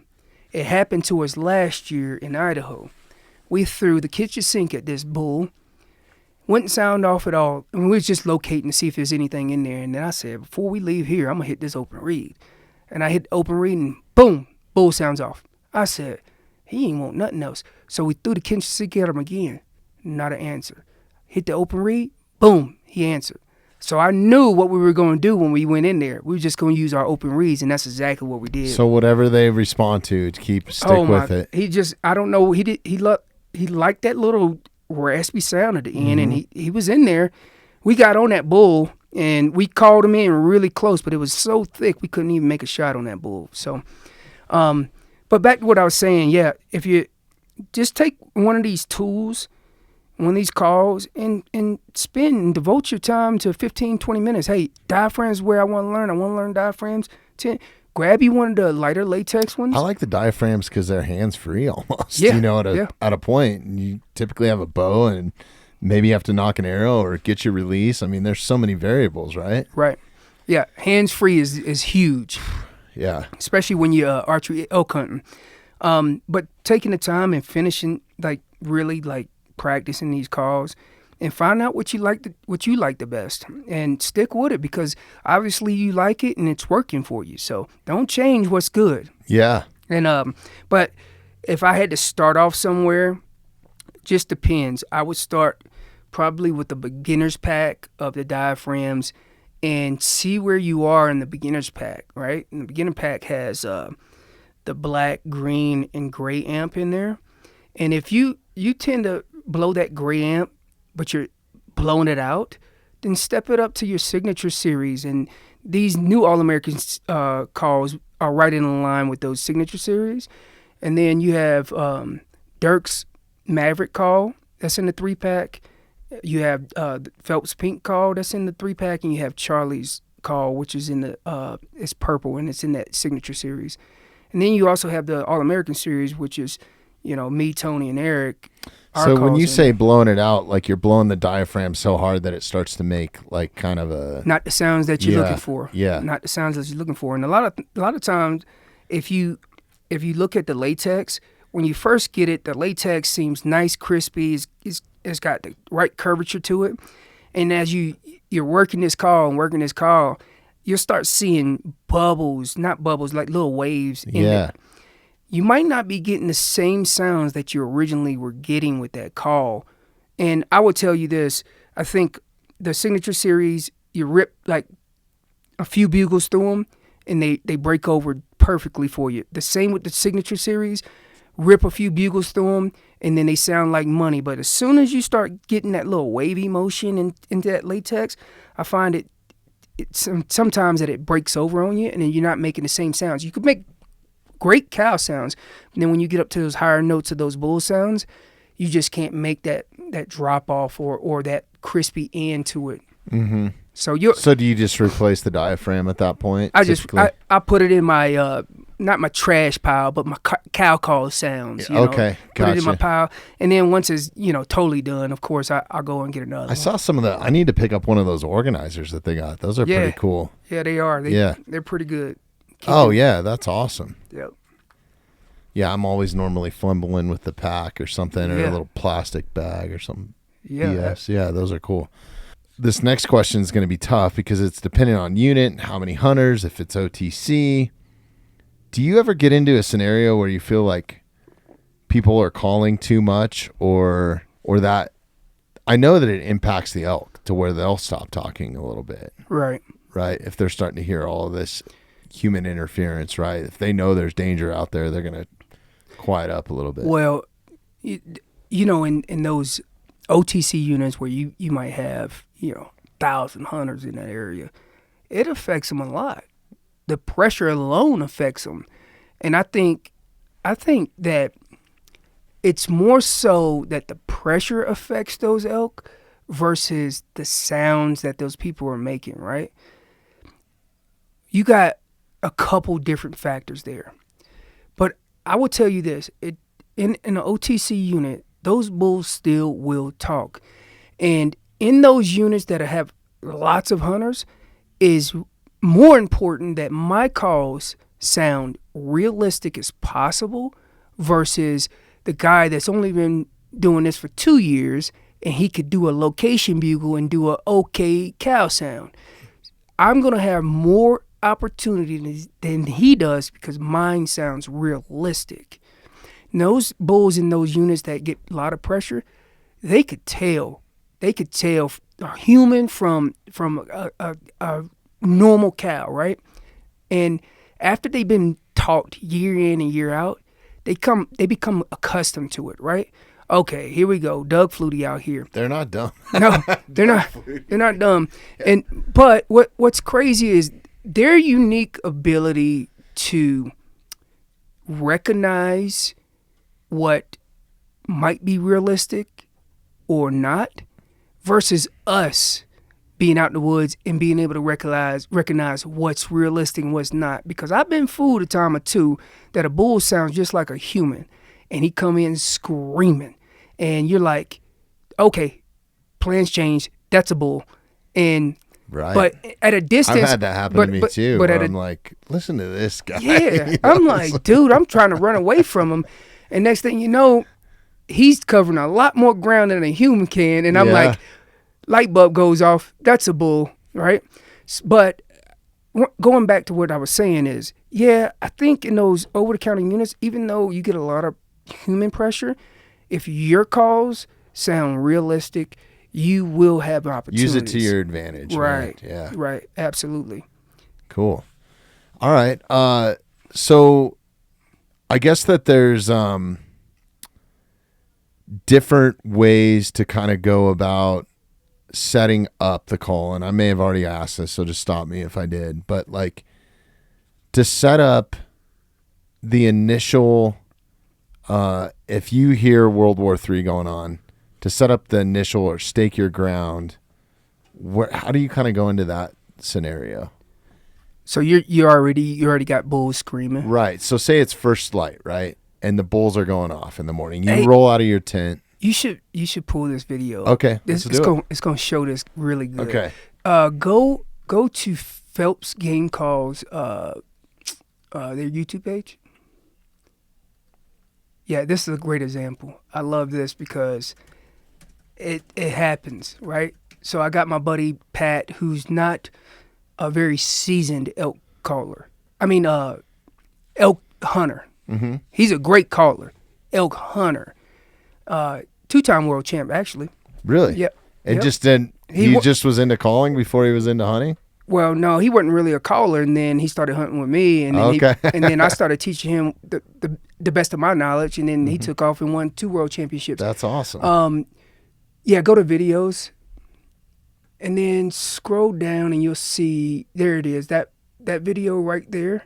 This one? No, the Colorado Operation Bugle. This one, right? Yep. So scroll it to like the middle. And actually kill the volume for a minute here so we don't get nailed by YouTube for copyright stuff. And then we'll... I think it's right after this. Yeah, I think this is it right here. Yeah, there you go. It's a couple minutes long, but I'm going to explain something that was going on here, and this is going to answer your question. Okay. Keep it muted. No, because we'll want to hear the bugles. Yeah. I'll explain it after this, but basically we had two bulls screaming at each other. One was a herd bull, and one was a nice satellite bull. And we had to haul butt in here, and we didn't make a word going in and moving in and getting close. If they're talking, I let them talk. Now, I want to give this example because it's very important. I told my buddy, Pat, go down there and cow sounds only. Well, he didn't hear me because he was breathing too heavy. So that's right when I told him, go down there and make cow sounds only. Well, I got these two bulls screaming. All right, this is a frat party. And in the frat party is only two dudes, but there's women like crazy. And through the door, you get another dude that comes in. What are they going to do? They going to take their ladies. This dude wants to fight and stuff. They're going to take their ladies and they're going to move on. Let them two figure it out. What I'm going to come through the door with is a bunch more ladies. Because they are fighting over these cows. Why don't I bring some more ladies to the party? So, in this example, this didn't even work out. And the reason being is because he brought another dude to the party. When I told him, You never do that. I said, you bring the ladies. Now, my buddy Pat is doing his There's best. a little bit of a delay on this, too, so I apologize. I don't know what's going on. There's a delay, isn't there? Yeah, well, Yeah. I'm fine Okay. on this end, but Okay. yeah, I don't know what's going on with All right. So stream. it just so happened that on that hill right there above that is a bull screaming. And on this hill to my right is a bull screaming.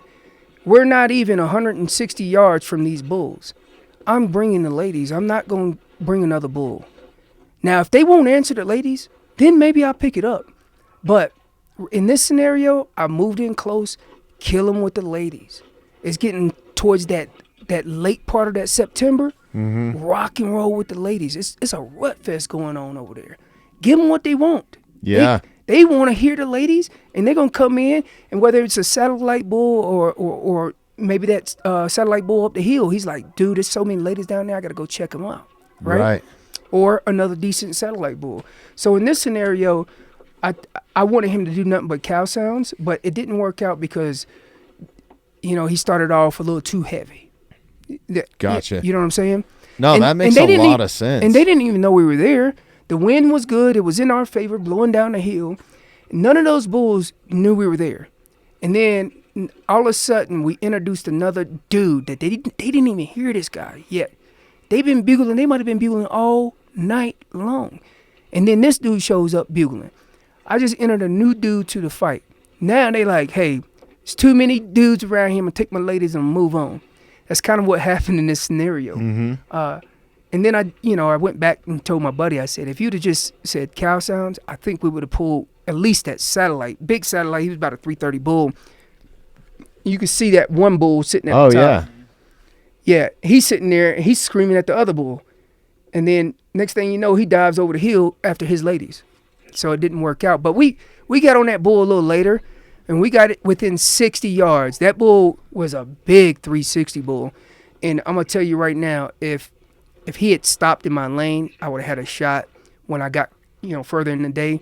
But he bumped out, and he bumped a cow out, and then he chased down this satellite bull, but he didn't stop, and he went back up the hill. And he was in my 60-yard window, but I never had a shot. Never. Man. He was a big bull. But that's the scenario like you're talking about. Yeah, so that's kind of what I was getting at. Is like you wake up in the morning, World War III is going on. Right. How do you approach that? Because I think maybe I've gone about it the wrong way. Right. Now, I've started some wars, Right. at that point, and to the point where I've taken the approach sometimes like I'm the herd bull, right? Because we've already cow called down there. So this bull knows that I have cows and I'm a bull. So I'll do that reverse psychology on him like I'm pushing my cows away. So I might start moving away from him just a little bit, right? Yeah. To call. Absolutely. Kind of like what you were talking about setting up your shooter, right? Yep. So you start moving, Right. to draw that bull closer. And sometimes you'll get bulls that you'll get them to sound off. And this is another scenario. You get a bull to sound off, and he just does not want to move. So one or two things that click in my head. He's probably got a cow or two with him, or he just doesn't want to fight. One of those two things. So what I do is I'll put my shooter up front, and I have my shooter say nothing. And when my shooter says nothing, that means he's invisible. And I'm making the sounds as a caller, and I'll start going downhill away from them. Yeah. And it entices them to come out. So, like, let's say he's on the other side of the meadow, right? And he's screaming in the woods, but you're on the opposite side of the meadow. Well, I'll have my shooter set up, and I'll start fading away from the meadow just to bring him, whether he's, 60 yards, 70 yards, and maybe my partner has an opportunity because he does not know that he's there. But as soon as my partner makes any noise, the hang-up location changed. He stays in the woods because he thinks you're so close to him that he's not, he's not going to come out of that other side. And that's happened a few times, and I have to explain to him. I say, you changed the whole setup because I'm making him think I'm coming. I mean, I'm leaving away from him. Right. And I got a party of a bunch of cows with me in a little bull, and I'm walking away from him. And it entices him to come out to that meadow because he never knows you're there. No, it makes so much sense. Dude, we are burning through the time. This has been incredible. I can't wait to have you back. But more importantly, I want to get out and go do some practicing with you at some point. Yeah. Let's do it. We didn't actually rip a bugle in here. Could you rip? Yeah, let me go into like my steps that I Okay, I yeah, that would be this. cool. We got time if you do. I want to be respectful of your time though. So man. So as I said before, I'm just making that mosquito sound, and then I showed you how to make that that calf sound, and then to get into that cow sound, same process, but I elongate it just a little bit. Kind of sounds like this.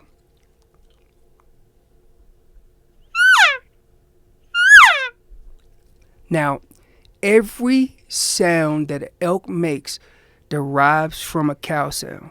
Don't let anybody else tell you otherwise. It derives from a cow sound. Now, when I'm making a location sound, a bull sound, I elongate that cow sound. Without a tube, it's going to sound like this, and it sounds weird without a tube because all we're using is amplifier. That tube's just an amplifier. Mm-hmm. And I'm elongating that cow sound. You can even use your hand as an amplifier almost, right? Too, yeah. Right. Yeah. And I elongate that cow sound, and then I drop it off at the end. It sounds like this without a tube.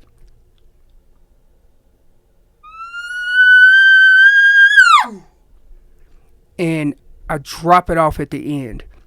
Now, when you throw it through a tube, it amplifies the sound, and then you have a full location bugle, which would sound like this.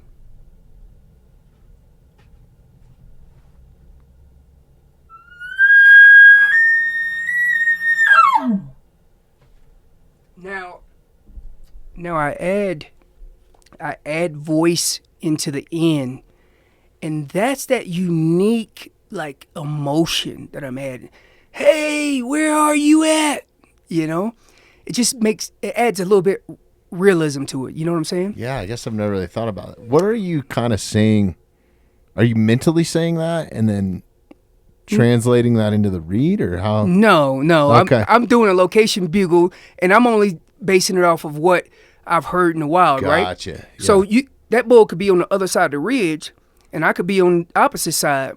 And what I'm doing is I'm saying, hey, anybody out there? Or what's your name? Yeah. Right? Yeah. Same concept. Yeah. Tony. So I'm just checking the area, right? Yeah. And sometimes I have to go into different steps to get him to sound off if he's in there. if he's in there at all. And all I'm doing is I'm asking him, hey, where you at? And then when you start getting into a little bit more advanced calls, so like I said before, you really only need like location bugle and cow sounds, and you could be successful year in and year out. You don't have to sound like Jermaine Hodge or any other these world champions out there to kill an elk, but the better you sound, the better your odds, right? Mm-hmm. So once I get to that point where I've practiced that and that dropped off that location bugle and it sounds good to you, take a video camera, video yourself. Then you can hear yourself and be like, I need to fix that back end. I need to do this. Then I start going into your chuckles. And your chuckles, all it is a cadence, and it's a broken cow sound. So once I go through a cadence, it's like left, right, left, right, left, right. And I'm doing it with my diaphragm. And it's very hard to get used to, but listen to those bulls and how they put that cadence together. And you try to mimic that, because that could be the difference between Doug Flutie and a good end to that note to the bugle. Because sometimes when I'm out in the woods, I'll have some, people down hunting, and they threw out a great location bugle, and I'm like, wow, that might be a bull. And then when they chuckle, it gives them away. Yeah, I think that's the hardest part. It gives them away. So, when I'm doing this chuckle, and I'll do this without a tube, so you can hear what I'm trying to say without a tube amplifier. But all I'm doing is taking that cow sound, chopping it in half, dropping my tongue off of it, inhaling and exhaling. It's a bunch of different categories, but I'm inhaling and exhaling. It sounds like this without a tube.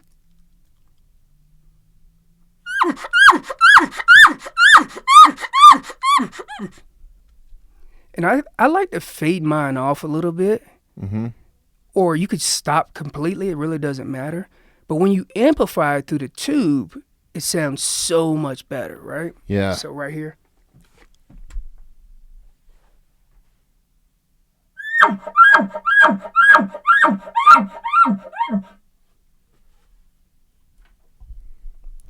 And usually when I hear that chuckle sound, he's a little pissed. He's getting irritated. Now, back to what I was saying about like going into that location bugle into the chuckle, that elongated cow sound, and then I'm going straight into my chuckle. It's going to sound like this, amplified through the tube.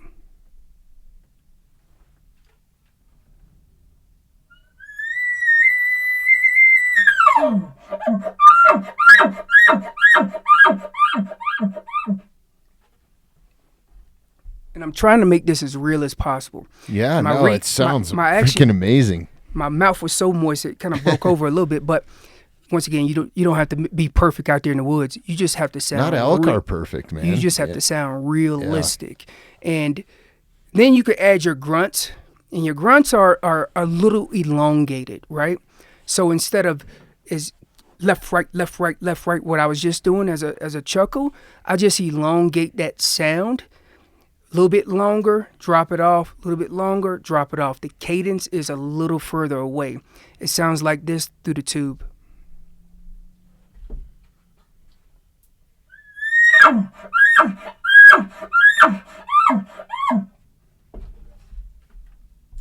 It's a little bit longer of a cadence. And I don't know what elk say. I just, what I see out in the woods. And a lot of times when I hear that grunt, they usually got cows with them. And I don't know if it's just a coincidence or what, but it's probably, to get frank, it's probably because their cock is out and they're pissing all over themselves, dude. Like, I have no clue. Yeah. I usually, your chuckles you can hear all the time, but usually when I hear grunts, elongated grunts, he's like displaying to the ladies, and I see it out there. I'm like, and then when I hear a lot of the chuckles, it's just like, I'm pissed. He's got the ladies, Gotcha. Kind of Yeah. But I'm not a biologist, and I don't really speak elk. I just see what they do, and I try to mimic what they do at that time of the year they do it. That animal behavior, man. You're I right. think is And key. I'm playing chess here, not checkers. Yeah. And it's got to be strategic, because you can't just go in the woods, boom, boom. Well, you can sometimes. You get lucky, but You know, Few go in the and far woods. between, man. Go in the woods, boom, boom, boom, location, boom. Oh, wow. And it happened that easy. I like to be lucky all the time. It just doesn't happen. So you have to add more of the deck in your favor versus theirs. And being able to master these calls is huge. It's huge. It's game changer. You definitely got me excited to spend some more time on it. Now, from a coaching standpoint, I know that you do a ton of seminars and stuff. Do you do personal coaching, like one-on-one type stuff, or do you have instructional videos, or what do you have out there? I have not done a one-on-one unless it's my family or my buddy Pat. I've helped out a lot. And outside of that, I haven't. I've done a lot of seminars. I do a lot of seminars. And I tell people, record these seminars. I said, go back, reference this stuff. I got a big one coming up this weekend at Shields. Oh, nice. 60 people will be there. And I encourage it all the time. That's badass. We do the one in the Springs? Or? Yep. Okay. But we record them too, and we put them on YouTube. It's under COHA, which is Colorado High Altitude Hunters. Okay. You can look it up on YouTube. Is that your YouTube page? Or? Right. It ain't got that many subscribers. No, it's all right. Pull this up real quick, Tyler. Let's make sure we subscribe to that too. That's awesome. I think, bringing up the point of recording yourself, like I never really knew how I conversated until I had a podcast. And now that I'm 100 and, this is 176th episode. So I've probably done 200 between doing other podcasts.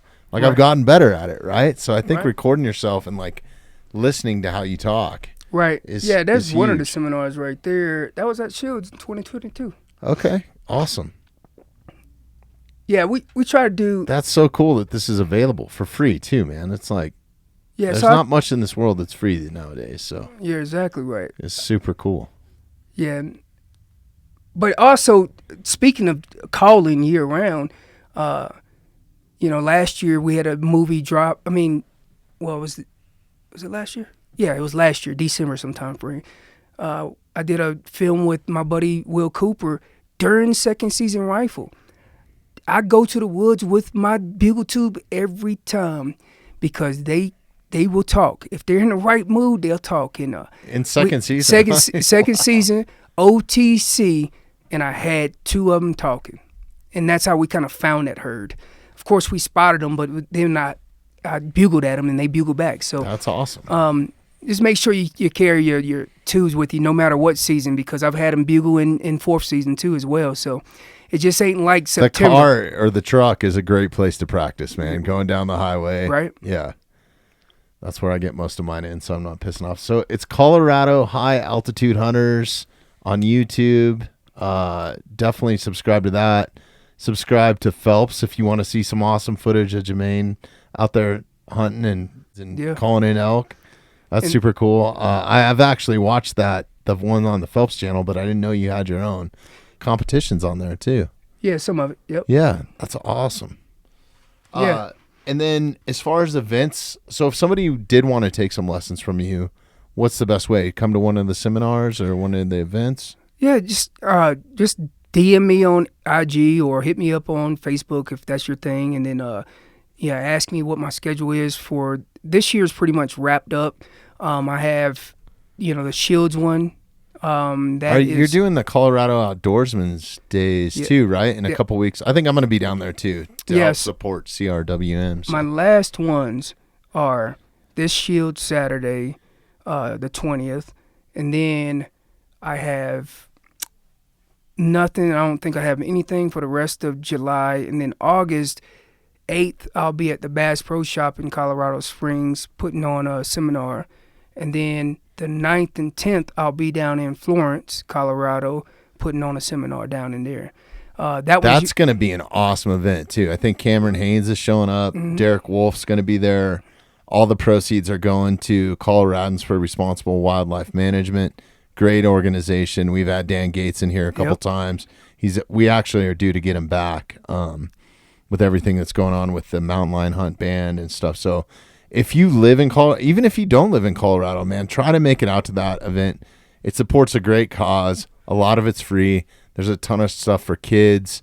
Even if you're not a hunter, man, just come out. Come meet Cam. Come meet yourself. Like, there's going to be so many superstars there, you know, from the outdoor world, and so many cool events for kids and stuff to do. I think there's a whole like chuck wagon dinner or something, right? That's happening. And yeah, I stick around for a little bit after, but after being there for a couple hours going through a seminar, and then afterwards you spend about another hour answering questions. Then you're like, I'm burnt today. But I only live like 40 minutes from there, so it's a great event, and I love spending that weekend up there and giving back. Yeah, man. Maybe I could help out. Maybe not take you out, but maybe give you some pointers that maybe cut that learning curve down for you dramatically, because I know the struggle is real, and you know, especially for non-residents that's coming out of, you know, state and trying to hunt elk, spending new gobs of money. You want to be able to make sure that all those EKG lines are in check before you get out here, because you can get humbled pie real quick. Yeah, man, and get after the OTC because it's going away, man. Right. Unfortunately, yeah. So definitely get out after that if you're an out-of-state hunter. Take advantage of it while it's still here. Man, this has been awesome. Have you ever thought about making an instructional video series or something like that? I thought about it. I think that would be a great way to reach as many people that want to learn and a bit more one-on-one, right? Right. Yeah. I thought about it. It's something that's clicking in the brain that might go You down. probably have a little bit more time now too, man. A little bit. Yeah. Yeah. Well, man, thank you so much for your service. 20 years in the Army as a combat medic, right? Yep. So we need to do a whole podcast on that. The podcast before this was all on wilderness first aid and first responder stuff with off-grid medic. That was awesome. He's an old Navy medic that's teaching that now. So yeah, we're big on all that stuff. You're welcome back here anytime. You're just down the road too, man. And I appreciate you making the trip in. Anything else that you want to drop? I mean, shout out to Phelps for those guys putting you on and stuff too. Right.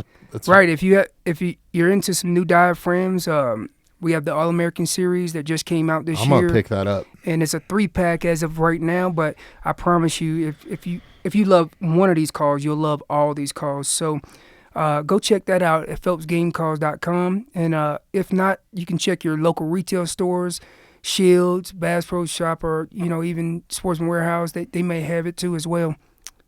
All right. Awesome. Yep.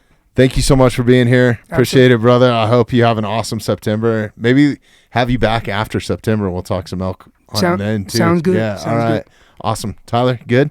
We are good. All right. Thanks, everybody, for listening. Thanks for listening to the Mountainside Podcast. If you haven't had a chance to do this already, please take a moment, follow, like, subscribe, or rate on whatever platform you catch the Mountainside Podcast at. If you'd like some more information on upcoming episodes, safety tips, access to all of our affiliates, and all the badass discounts that we get here at the Mountainside Podcast, check out themountainsidepodcast.com.